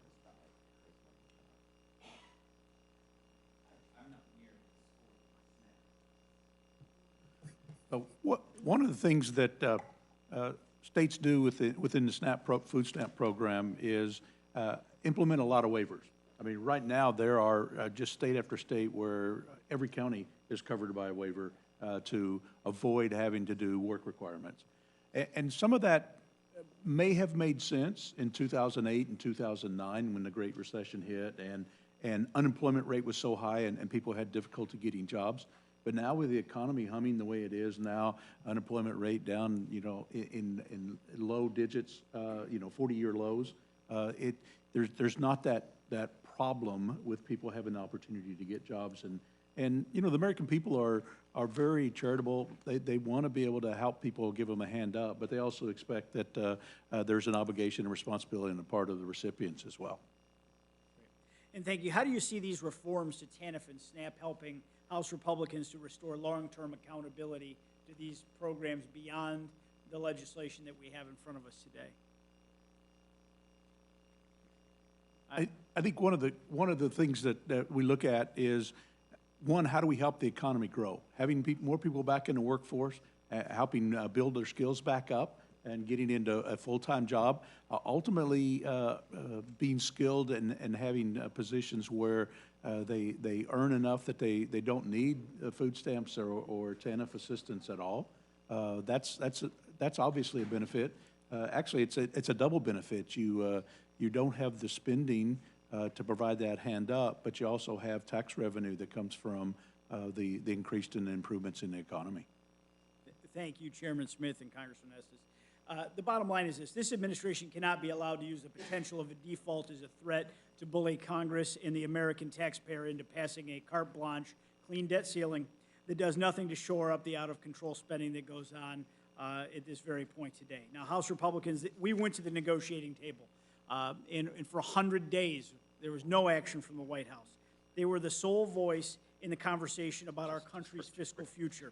And we came back with legislation that we have before us today. As my colleagues have pointed out, it represents the largest reduction to our nation's deficit in history. And this legislation includes $2 trillion in cuts to government spending, a halt to the Biden administration's aggressive expansion of the IRS that could be targeted right at middle-class America, a clawback of $28 billion in unspent COVID funds from the boondoggle legislation that Democrats and President Biden spent the last 2 years enacting into law, causing historic inflation that hurt so many Americans, and a restoration of accountability and work requirements to safety net programs that ensure that they give Americans a hand up, not a permanent government dependency.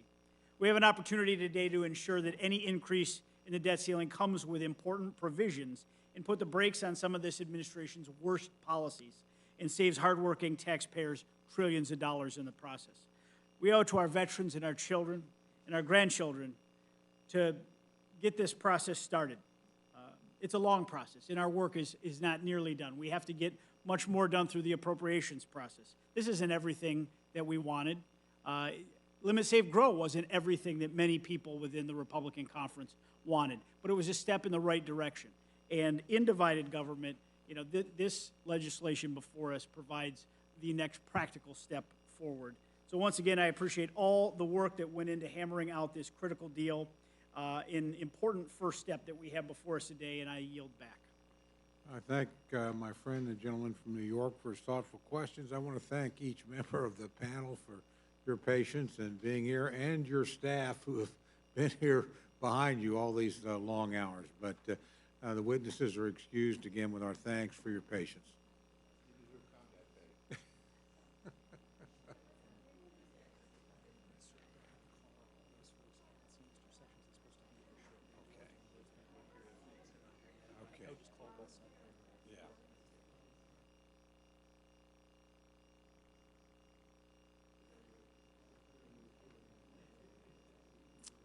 I'd now like to invite up the following members, some of whom, by the way, I know have been in and out, are not here now. We'll squeeze them in as they get here. But Congressman Sessions, Congressman Duarte, Congressman Palmer, Congressman Ogles, Congressman Grothman, and Congressman Clyde and Congresswoman Jackson Lee. So you all could come up, and if we can't get all of you, just hang back and we'll do another panel.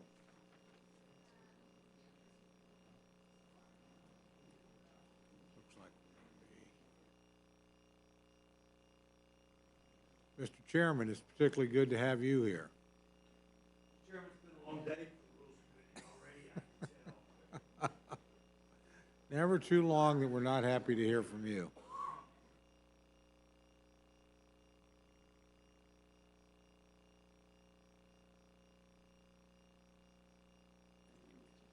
Okay, if we can, we'll just get started on amendment testimony, and we'll just move down the line. So if we could, Ms. Jackson Lee, I'll start with you, and then we'll just go right on down. So the gentlelady from Texas is recognized. Chairman, thank you very much. I come here today acknowledging the parameters that we are in. This is an unusual setting. It's not the usual bill that would be subject to a closed rule. It is the life and death of this nation. Near default will ruin all of the people that we care about. And if I might, any effort to save us from H.R. 1 is a step in the right direction. Many of us are troubled, but I am very grateful on some basic points that I hear my friends consistently talking about, and I will abbreviate my amendments to allow me just to say these few points, consistently talking about the denying of the ability of the Department of Defense to function and the men and women to function after coming from a very emotional Memorial Day that many of us went through. I'm confident that we will have a fighting force, and these are false straw men, confident that Ukraine will be taken care of in what the President has tried to do. In addition, there's a long journey about deficit or debt to GDP. One thing we can guarantee is that the CBO indicate that the deficit will go down. But if you attack only the smallest amount of dollars, non-discretionary dollars, and not the other large pieces, you're not going to see the debt go down as one might expect, but you will see the deficit go down, and that is a combination of all of us working together, including the President's, in essence, holding of the line. I know it's not good to try to tout what one side has gotten and another side has gotten, but I do think it's important to correct misstatements that have been seemingly occurring over and over again. There's nothing wrong with an omnibus or a minibus.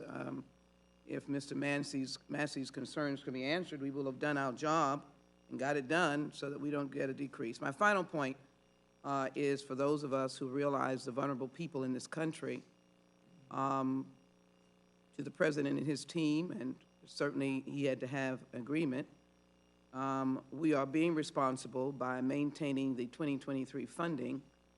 Some of us feel the pain of that, but it is certainly different from the draconian cuts of H.R. 1. So I open with those points and want to offer, I don't want to give a long message on the detailed aspect of it, but I do want to say to Ms. McGovern, I feel the discomfort in the fact that from the time I've been here, and I was here for a dear friend and the previous president when I first came in, when there was a big call for welfare reform. I come from a constituency of hardworking people where there have been great leaders that have come out of families that were on welfare, and they became great contributors to the nation. I voted against the work requirements that were in at that time in the new welfare reform, and I stand very confidently that that was the right thing to do. There are less deadbeats and queens than there are good, hardworking, desperate people who cannot tolerate the high costs sometimes of living in the United States. So I noticed that TANF and SNAP have been touted as we've got them. It's a get-you piece of the legislation. I think what the compromise was, and give some comfort, but I just want us to think about why do we go in that direction to feed people and keep a roof over people's heads, and those people happen to be individuals raising children, caring for a sick loved one, or caring for someone who is in a physical condition and needs care. I hope someday that we will redefine able-bodied, because the language is bad, because it looks like you're talking about the boxing champion of the world, and you're saying that the able-bodied champion boxer is getting welfare. And that is not the case. I don't know where we came up with the ridiculous language of able-bodied. I don't know if somebody whose body is riddled with cancer and they've got limbs, they can walk. I don't know if they're able-bodied or not. I know they're in pain and they cannot function. So I'm offering amendments because we have been talking about the idea of SNAP and students and young people, and we have been able to capture those in aging out of foster care, but I have an amendment that would add a provision to extend exemption regarding current work requirement exemptions in the Food and Nutrition Act for a parent or person responsible for a dependent child up to the age of 24. Who knows what condition that child may be in, but we all know the story of children returning home for various desperate reasons. In Texas, 79% of SNAP participants are families with children. It's more than the national rate of 69% of SNAP participants across the country being families with children. In addition, our state is very challenged to be as enthusiastic as other states are about trying to help these people. Further, the SNAP participation rate in Texas for working poor people is 72%, which is also more than the national rate of 41%. We need to understand that parents continue to support children beyond the age of adolescence, impacting financial resources for families well into their early 20s. And just as a final point, across the country, there are 5.134 million and 528,000 in Texas, age 18 to 24, living in poverty. Statistics show us in 2021. And so, who knows, the parents may be sick and elderly. And I would hope that, I know this is not a place for change, but as we are trying to cut back, I want you to know there are other problems. Maybe on the other side of this, we'll get a chance to, once for all, dig into able-bodied.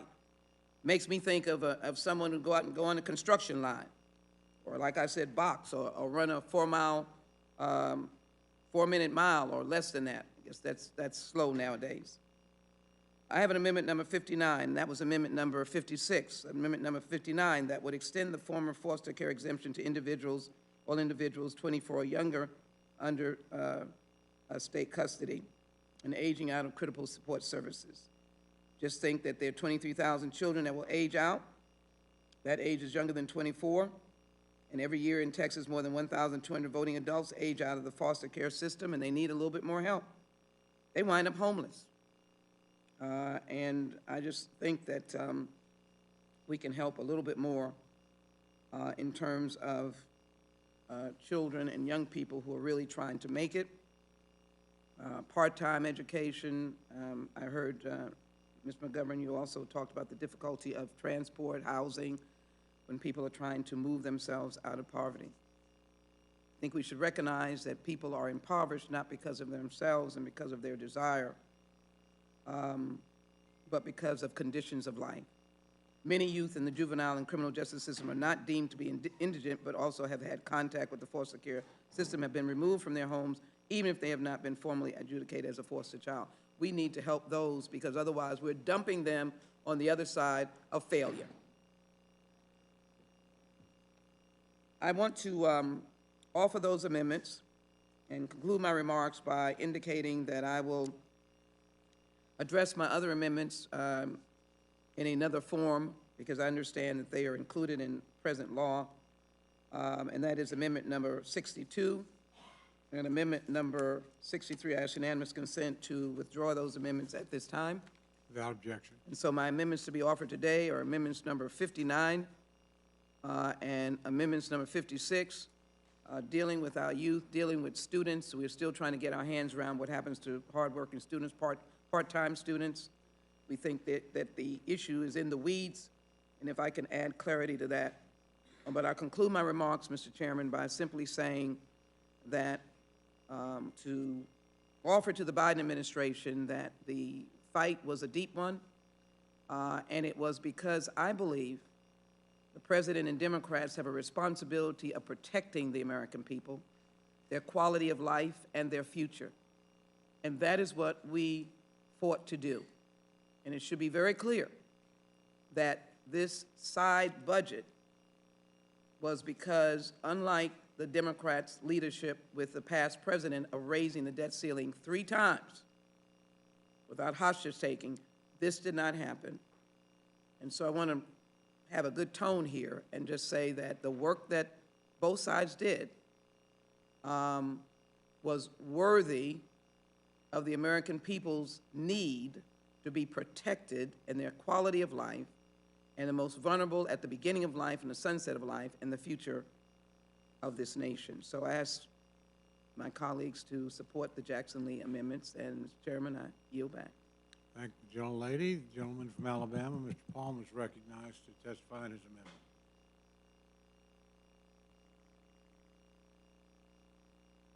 Thank you, Mr. Chairman, and I appreciate the attendance of the committee members here to hear my thoughts on these things. I have 2 amendments. One of them deals with the Section 263 and the right of the director of the Office Management Budget to have a waiver on the PAYGO as part of the Fiscal Responsibility Act. I think what my amendment would do is reinstate judicial review. I think this is important because of a restoration of the separation of powers, particularly when it comes to appropriations. And I think this should apply to Democrat or Republicans. It should apply to a Democrat or Republican administration, that Congress has a responsibility, constitutional responsibility, to appropriate and to exercise oversight over appropriations. And what we have with the bill as is currently written, we basically eliminate the right to judicial review.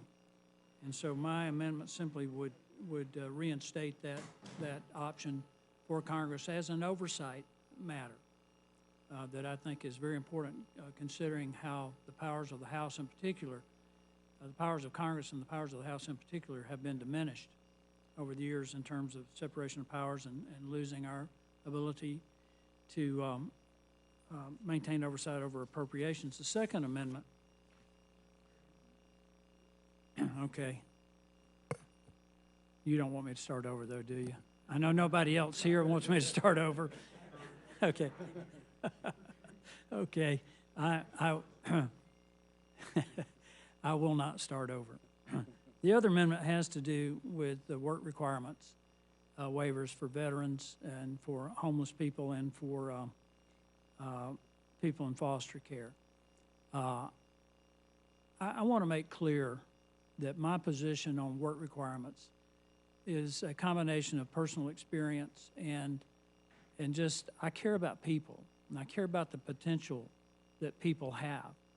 I don't know if there's anybody here that's ever stood in line to sign up for food stamps or gone with their mom to collect what back when I was a kid they call commodities. But I know what that's like. When I was in college, to Member Jackson Lee's comments, I worked a part-time job, but I got in line for food stamps, and I decided not to apply. But I understand what it's like not to have anything. But I also understand how work unleashes the opportunity not only for self-sufficiency, but for potential. So what I'm suggesting by way of amendment is that in the case of veterans or homeless people, or people in foster care, if they have a condition related to, that needs treatment, whether it's mental health, physical issue, which falls under the able-bodied category, but also drug rehabilitation, that we not cast those people aside, not give them a chance to discover their potential. I think it diminishes the quality of life for all of us to have so many Americans on government dependence. There's no telling how many great scientists, great teachers, great artists, great leaders that have been trapped in this cycle. A cycle that I could have easily been trapped in myself. I'm the first person in my family to go to college. My dad had an 8th grade education. He thought a high school degree was all you needed.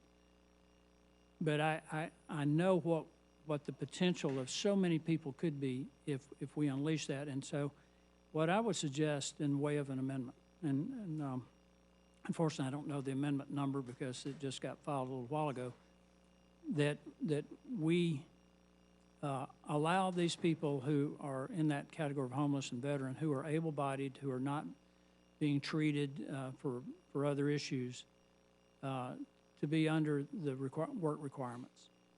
And I'd be happy to take any questions that the committee might have.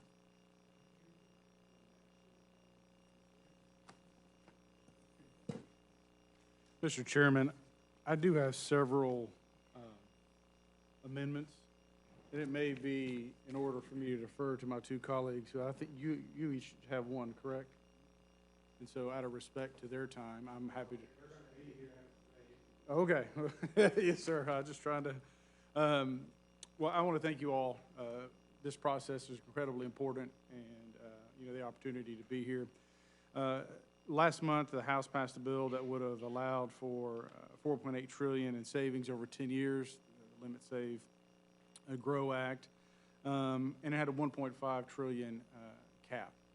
And now what we're proposing or looking at is, estimated to be roughly $4 trillion. It could be more, it could be less. I think we've heard in testimony that a lot of the savings that are being projected under the PAYGO provision may actually not be realized. So it looks good on paper, but in reality won't be realized. So my Amendment 62 puts a dollar cap on the current plan of $1.5 trillion. And it goes back to what we passed. You had 217 Republicans vote for that. And so with that, sir, I would submit number 62. 77 is simply an extension. I think there is some dismay within the caucus, really on both sides, I would argue, that we need a little more time. So what this does, it's just a clean increase for 30 days, gives Speaker McCarthy time to get with the White House and the Senate to hash out a deal that I think is more acceptable and palatable, especially for the Republican caucus, my colleagues. And so I would submit number 77 for review, please, sir. 74, similar in that it moves the date up to September 30th, 2024, just before November. And every month we move it up is a dollar saved for the American people. And again, one of my biggest concerns I have under our current plan is there's no cap in place. And I know, we have a family, we have 3 kids, go to a small private Christian school. That's a life choice, but we live on a budget. And what we're saying to the American people is that we're going to live on a budget too, not just an arbitrary timeline that has an unlimited dollar amount there, sir. Number 61 is the repeal of the Inflation Reduction Act of 2022. I had a standalone bill, which is the Inflation Reduction Act of 2023. What that does is that claws back the $400 billion in green energy subsidies that have been presented to the American people and is a waste of taxpayer money.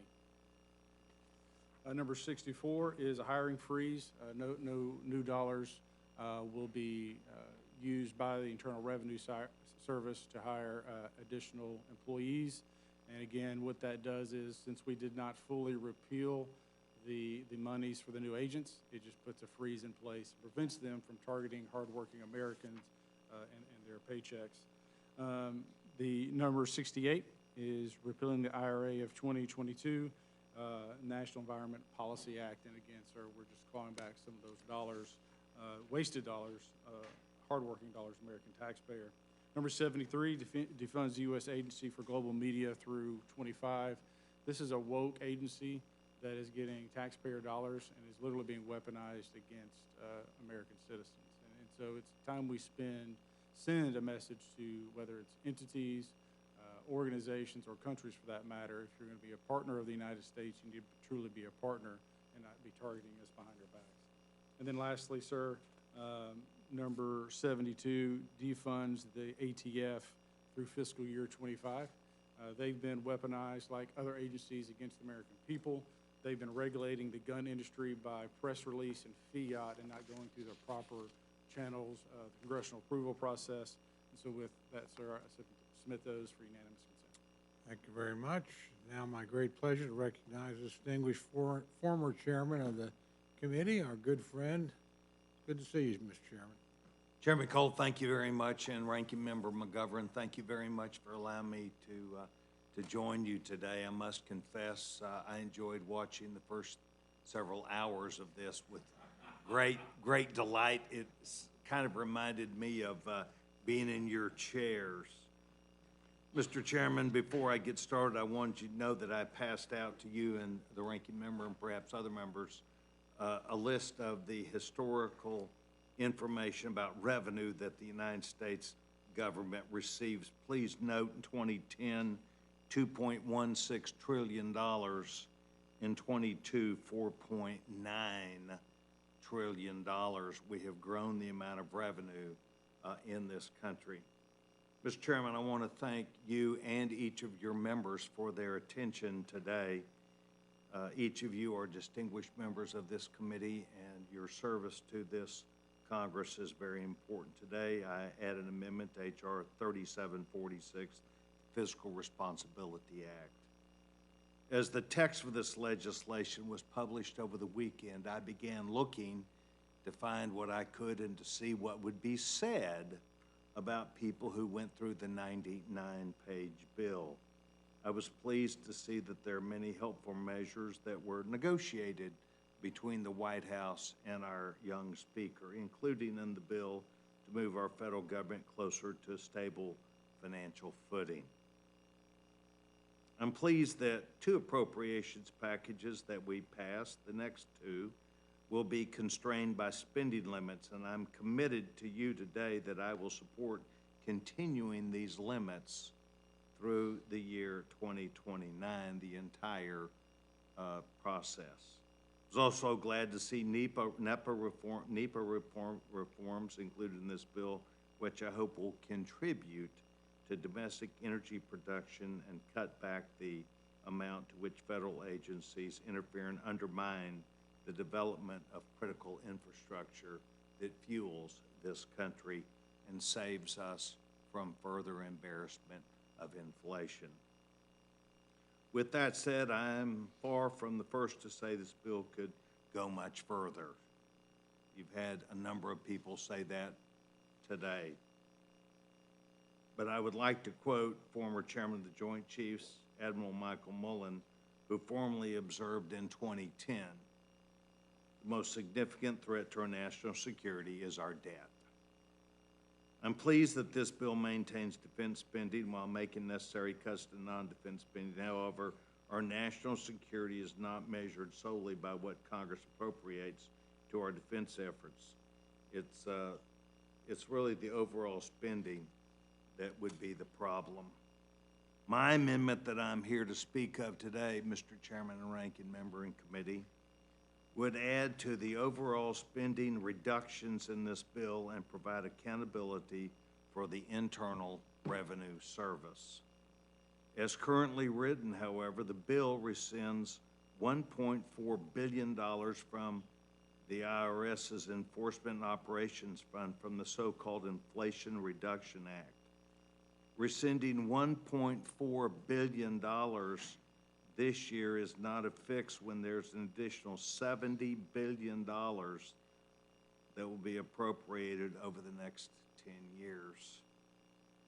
My amendment would rescind all unobligated funding provided to the Internal Revenue Service in the Inflation Reduction Act. Notably, my amendment would retain the amount appropriated for taxpayer services including taxpayer advocacy, help with filing, and other customer service operations. Congress provided an additional $80 billion of new spending over the next 10 years in the IRA. The administration declared that this funding would be used to hire 87,000 new IRS agents, in addition to the headcount that they presently have, and similarly increase audits in the effort to pay for other spending which was included in the previously passed IRA. Writing an 11-figure check to a failed agency is not going to fix their problems. An 11-figure check that comes directly off the bottom line of debt. The IRS has shown itself to have serious operational challenges in collecting and processing returns, and I'm sure we're all familiar with the difficulty constituents are having in filing their annual income tax returns. This is an agency that must not be rewarded, but must be held accountable. The federal employees who work at the IRS must fully come back to work for this agency to work properly and for them to be held accountable and to be responsible, just like other agencies that are vital to the United States government and the people of this country. Operational enforcement changes must be considered on an annual basis through the Congressional Appropriations and Oversight process, instead of providing unprecedented sums of funding first and asking questions later. I am generally supportive of the IT modernization and structure changes that the IRS is undertaking to ensure that the agency can collect lawfully owed taxes and process returns in a timely manner. But it must be done through regular annual appropriations processes, in my opinion. As you know, one of the first actions that this chamber took back in January was passing the gentleman from Nebraska, Congressman Adrian Smith's Family and Small Business Taxpayer Protection Act. It was passed almost identically a measure a few weeks ago in the Limit, Save, and Grow Act. I believe that the full rescission of these IRS funds is fiscally responsible to take as an action by Congress in this raising the debt limit.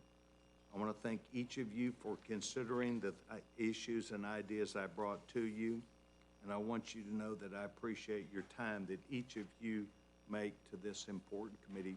Mr. Chairman, I yield back my time. Thank you very much, Mr. Chairman. Gentleman from Georgia is recognized for any testimony he has about any amendments before the committee.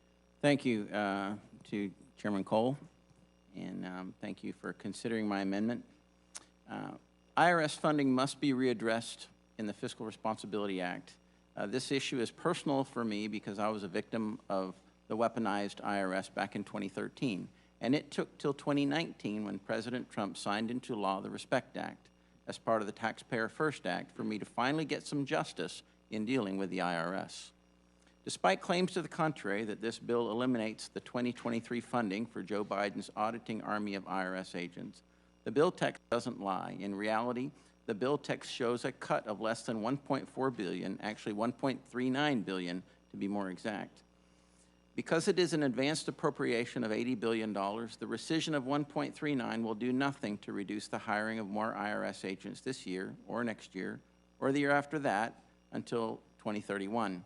As a reminder, last year we promised the American people that we would repeal the $80 billion that the Democrats advance appropriated to the already bloated IRS. We promised American taxpayers that we would protect them from increased and targeted audits. And we promised the nation that this would be a top priority under House Republican majority. The $1.39 billion rescission leaves these promises unfulfilled. If this bill passes the House in its current form without a full rescission of what remains of the $80 billion, then the IRS still has over $78 billion to spend from now that's 2023, till 2031 to hire tens of thousands of IRS agents. If not 87,000, then maybe just 85,000. What my amendment does leave in place is the taxpayer services portion.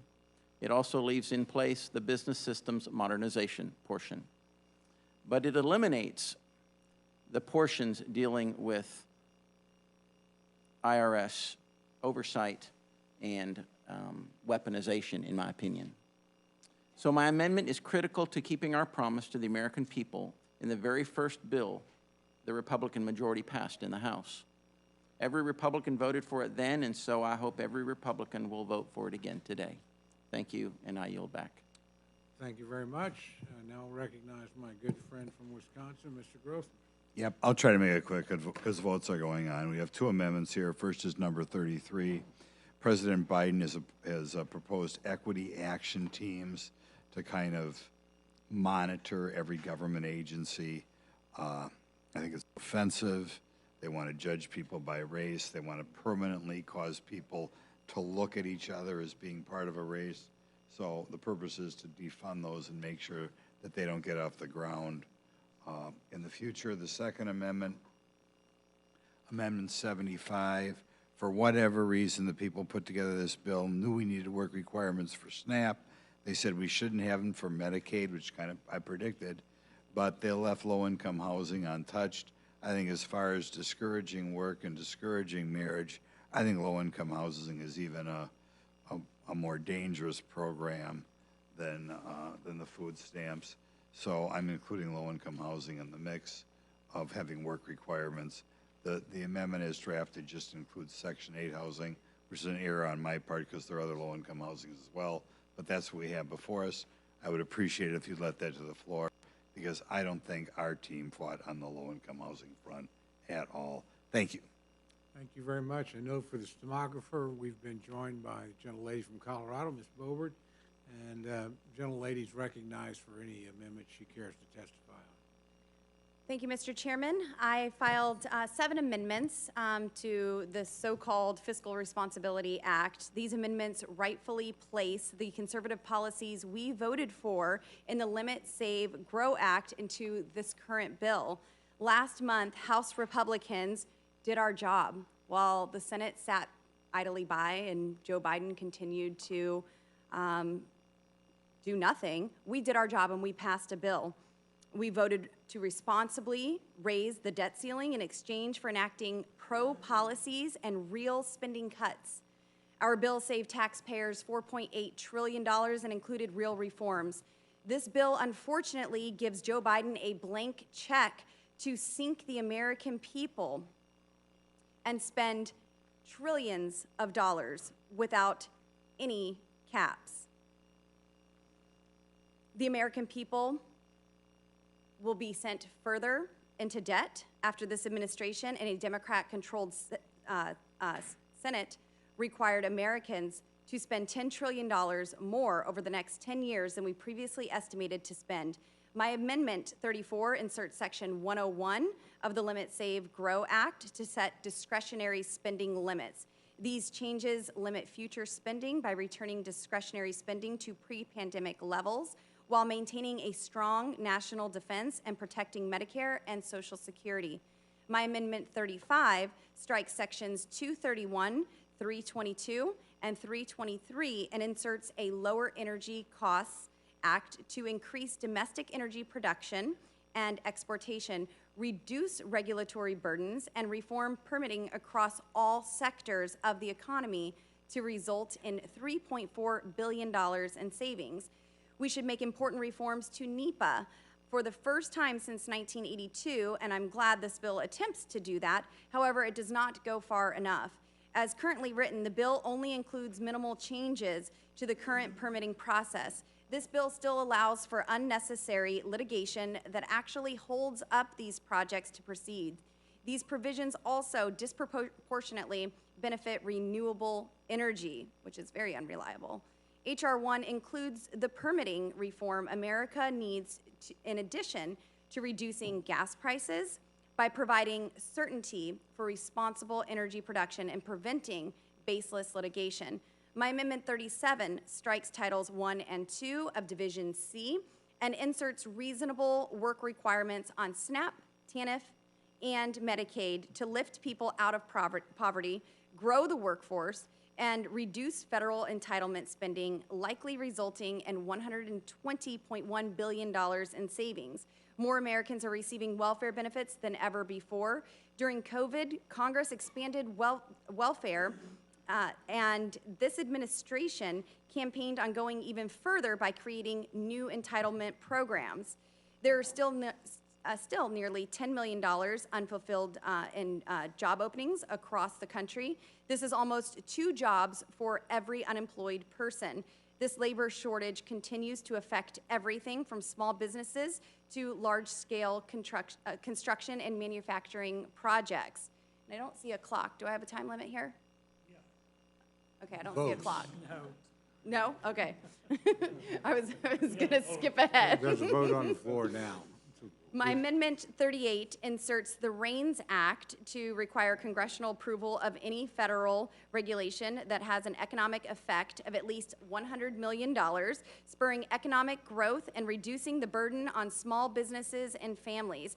The GOP majority has been empowered to hold the Biden administration accountable and demand transparency by revealing just how much Biden's executive orders are costing American families and small businesses. And unfortunately, in the current bill that we are currently debating, the administrative pay-go allows the director of OMB to suspend any of these regulations at any time. It's kind of like the fox guarding the hen house here. It is far past time to take our Article I authority back from the executive branch and stop spending money we don't have. A argument my husband and I often had over the years. My Amendment 39 inserts Section 201 of Limit, Save, Grow to rescind unobligated COVID funds to result in $29.5 billion in immediate savings. COVID is over, simply put. We need to stop paying for these unnecessary programs. My Amendment 42 inserts Division B, Title III of the Limit, Save, Grow Act to repeal federal spending on the Green New Deal tax credits, resulting in $569.5 billion in savings. My Amendment 43 requires any future pauses on student loan repayment to be approved by Congress. This ensures the executive branch can never again abuse their authority. All of my amendments strengthen this bill to make good on the promises we made to the American people, and I urge the committee to make my amendments in order, and I thank you so much for your time. I yield. Thank you. Are there any questions on the Democratic side? No. Are there any questions on the Republican side? I want to thank all of our witnesses for Thank you, Mr. appearing Chairman. before us today, and we appreciate it. Chairman, I didn't at the beginning say thank you all for the time given. You're very kind. Thank the gentlelady. Are there any other questions? Well, for the panel, we've done that. Is there anyone else seeking to testify on H.R. 3746? Oh, I think I got another one. Seeing none, hearing none, this closes the hearing portion. Without objection, the committee stands in recess subject to call of the chair.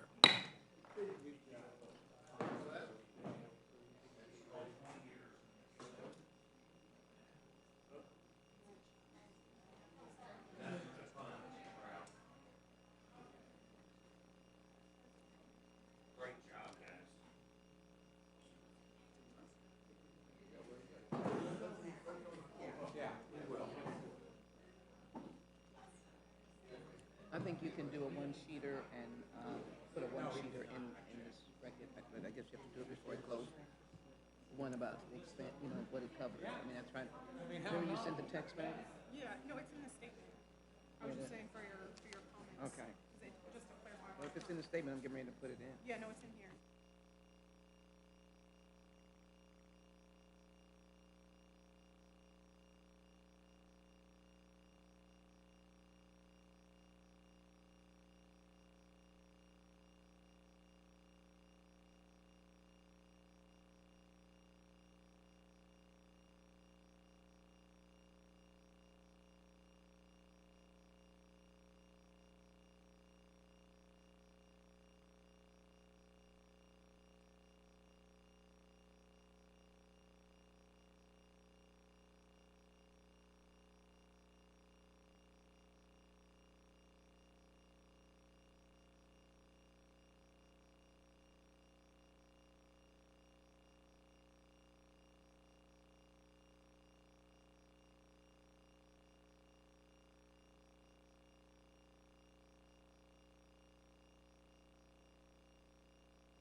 Mr. Chairman, I move the committee grant H.R. 3746, the Fiscal Responsibility Act of 2023, a closed rule. The rule waives all points of order against consideration of the bill. The rule provides that the amendment printed in the Rules Committee report shall be considered as adopted. The rule provides that the bill as amended shall be considered as read. The rule waives all points of order against provisions in the bill as amended. The rule provides 1 hour of general debate equally divided and controlled by the chair and ranking minority member of the Committee on Ways and Means or their respective designees. Finally, the rule provides one motion to recommit. Thank you very much. You've now heard the motion. Is there any discussion or amendment to the rule? I'm not sure it'll be helpful. So no. All right, hearing no requests for further amendments, the questions on the motion to report, all those in favor signify by saying aye. Aye. All those opposed say no. No. The opinion of the chair, the ayes have it. As for roll call, Mr. Chairman? The roll call has been requested.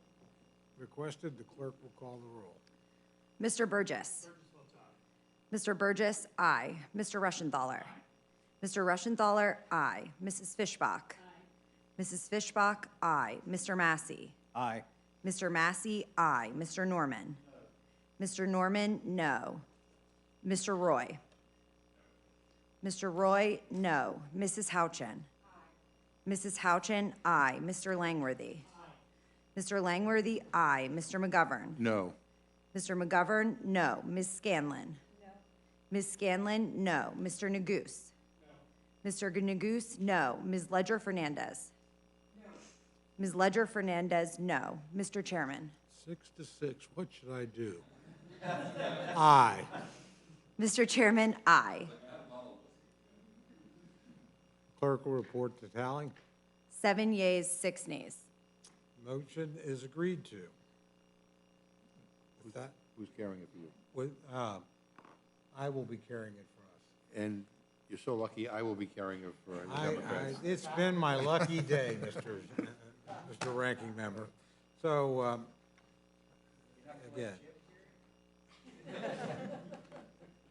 I'll let him speak. Okay. Without objection, the committee's adjourned.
Mr. Chairman, I move the committee grant H.R. 3746, the Fiscal Responsibility Act of 2023, a closed rule. The rule waives all points of order against consideration of the bill. The rule provides that the amendment printed in the Rules Committee report shall be considered as adopted. The rule provides that the bill as amended shall be considered as read. The rule waives all points of order against provisions in the bill as amended. The rule provides 1 hour of general debate equally divided and controlled by the chair and ranking minority member of the Committee on Ways and Means or their respective designees. Finally, the rule provides one motion to recommit. Thank you very much. You've now heard the motion. Is there any discussion or amendment to the rule? I'm not sure it'll be helpful. So no. All right, hearing no request for further amendments, the questions on the motion to report, all those in favor signify by saying aye. Aye. All those opposed say no. No. The opinion of the chair, the ayes have it. As for roll call, Mr. Chairman? Roll call has been requested. The clerk will call the roll. Mr. Burgess. Mr. Burgess, aye. Mr. Rushenthaler. Mr. Rushenthaler, aye. Mrs. Fishbach. Mrs. Fishbach, aye. Mr. Massey. Aye. Mr. Massey, aye. Mr. Norman. Mr. Norman, no. Mr. Roy. Mr. Roy, no. Mrs. Houchin. Mrs. Houchin, aye. Mr. Langworthy. Mr. Langworthy, aye. Mr. McGovern. No. Mr. McGovern, no. Ms. Scanlon. No. Ms. Scanlon, no. Mr. Neguse. No. Mr. Neguse, no. Ms. Ledger Fernandez. No.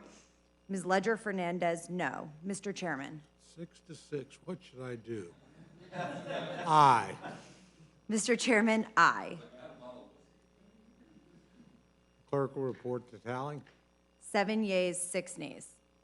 Motion is agreed to. With that, Who's carrying it for you? with, I will be carrying it for us. And you're so lucky, I will be carrying it for the Democrats. It's been my lucky day, Mr. Ranking Member. So, again. I'll let him speak. Okay.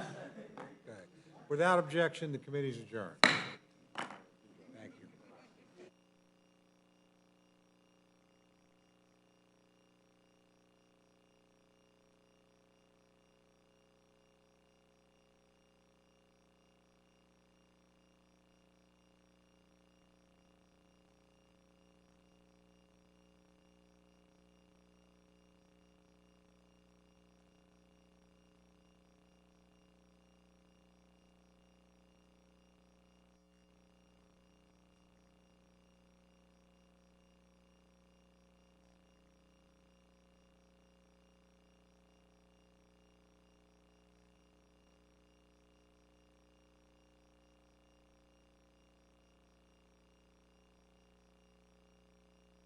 Mr. Chairman, I move the committee grant H.R. 3746, the Fiscal Responsibility Act of 2023, a closed rule.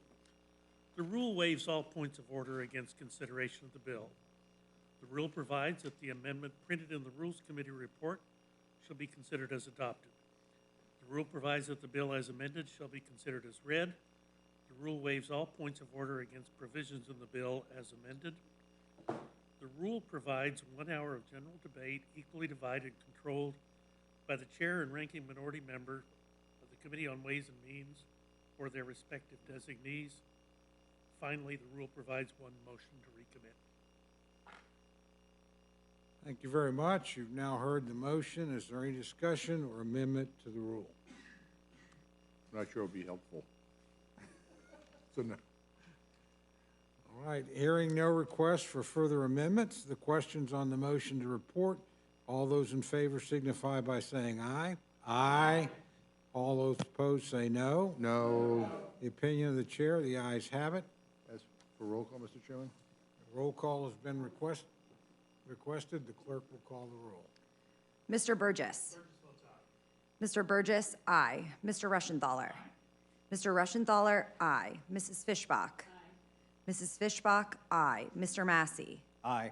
Mr. Massey, aye. Mr. Norman. Mr. Norman, no. Mr. Roy? Mr. Roy, no. Mrs. Houchin? Mrs. Houchin, aye. Mr. Langworthy? Mr. Langworthy, aye. Mr. McGovern? No. Mr. McGovern, no. Ms. Scanlon? No. Ms. Scanlon, no. Mr. Neguse? No. Mr. Neguse, no. Ms. Ledger Fernandez? No. Ms. Ledger Fernandez, no. Mr. Chairman? 6 to 6, what should I do? Aye. Mr. Chairman, aye. Clerk will report the tally. 7 yeas, 6 nays. Motion is agreed to. With that, Who's carrying it for you? with, I will be carrying it for us. And you're so lucky, I will be carrying it for the Democrats. It's been my lucky day, Mr. Ranking Member.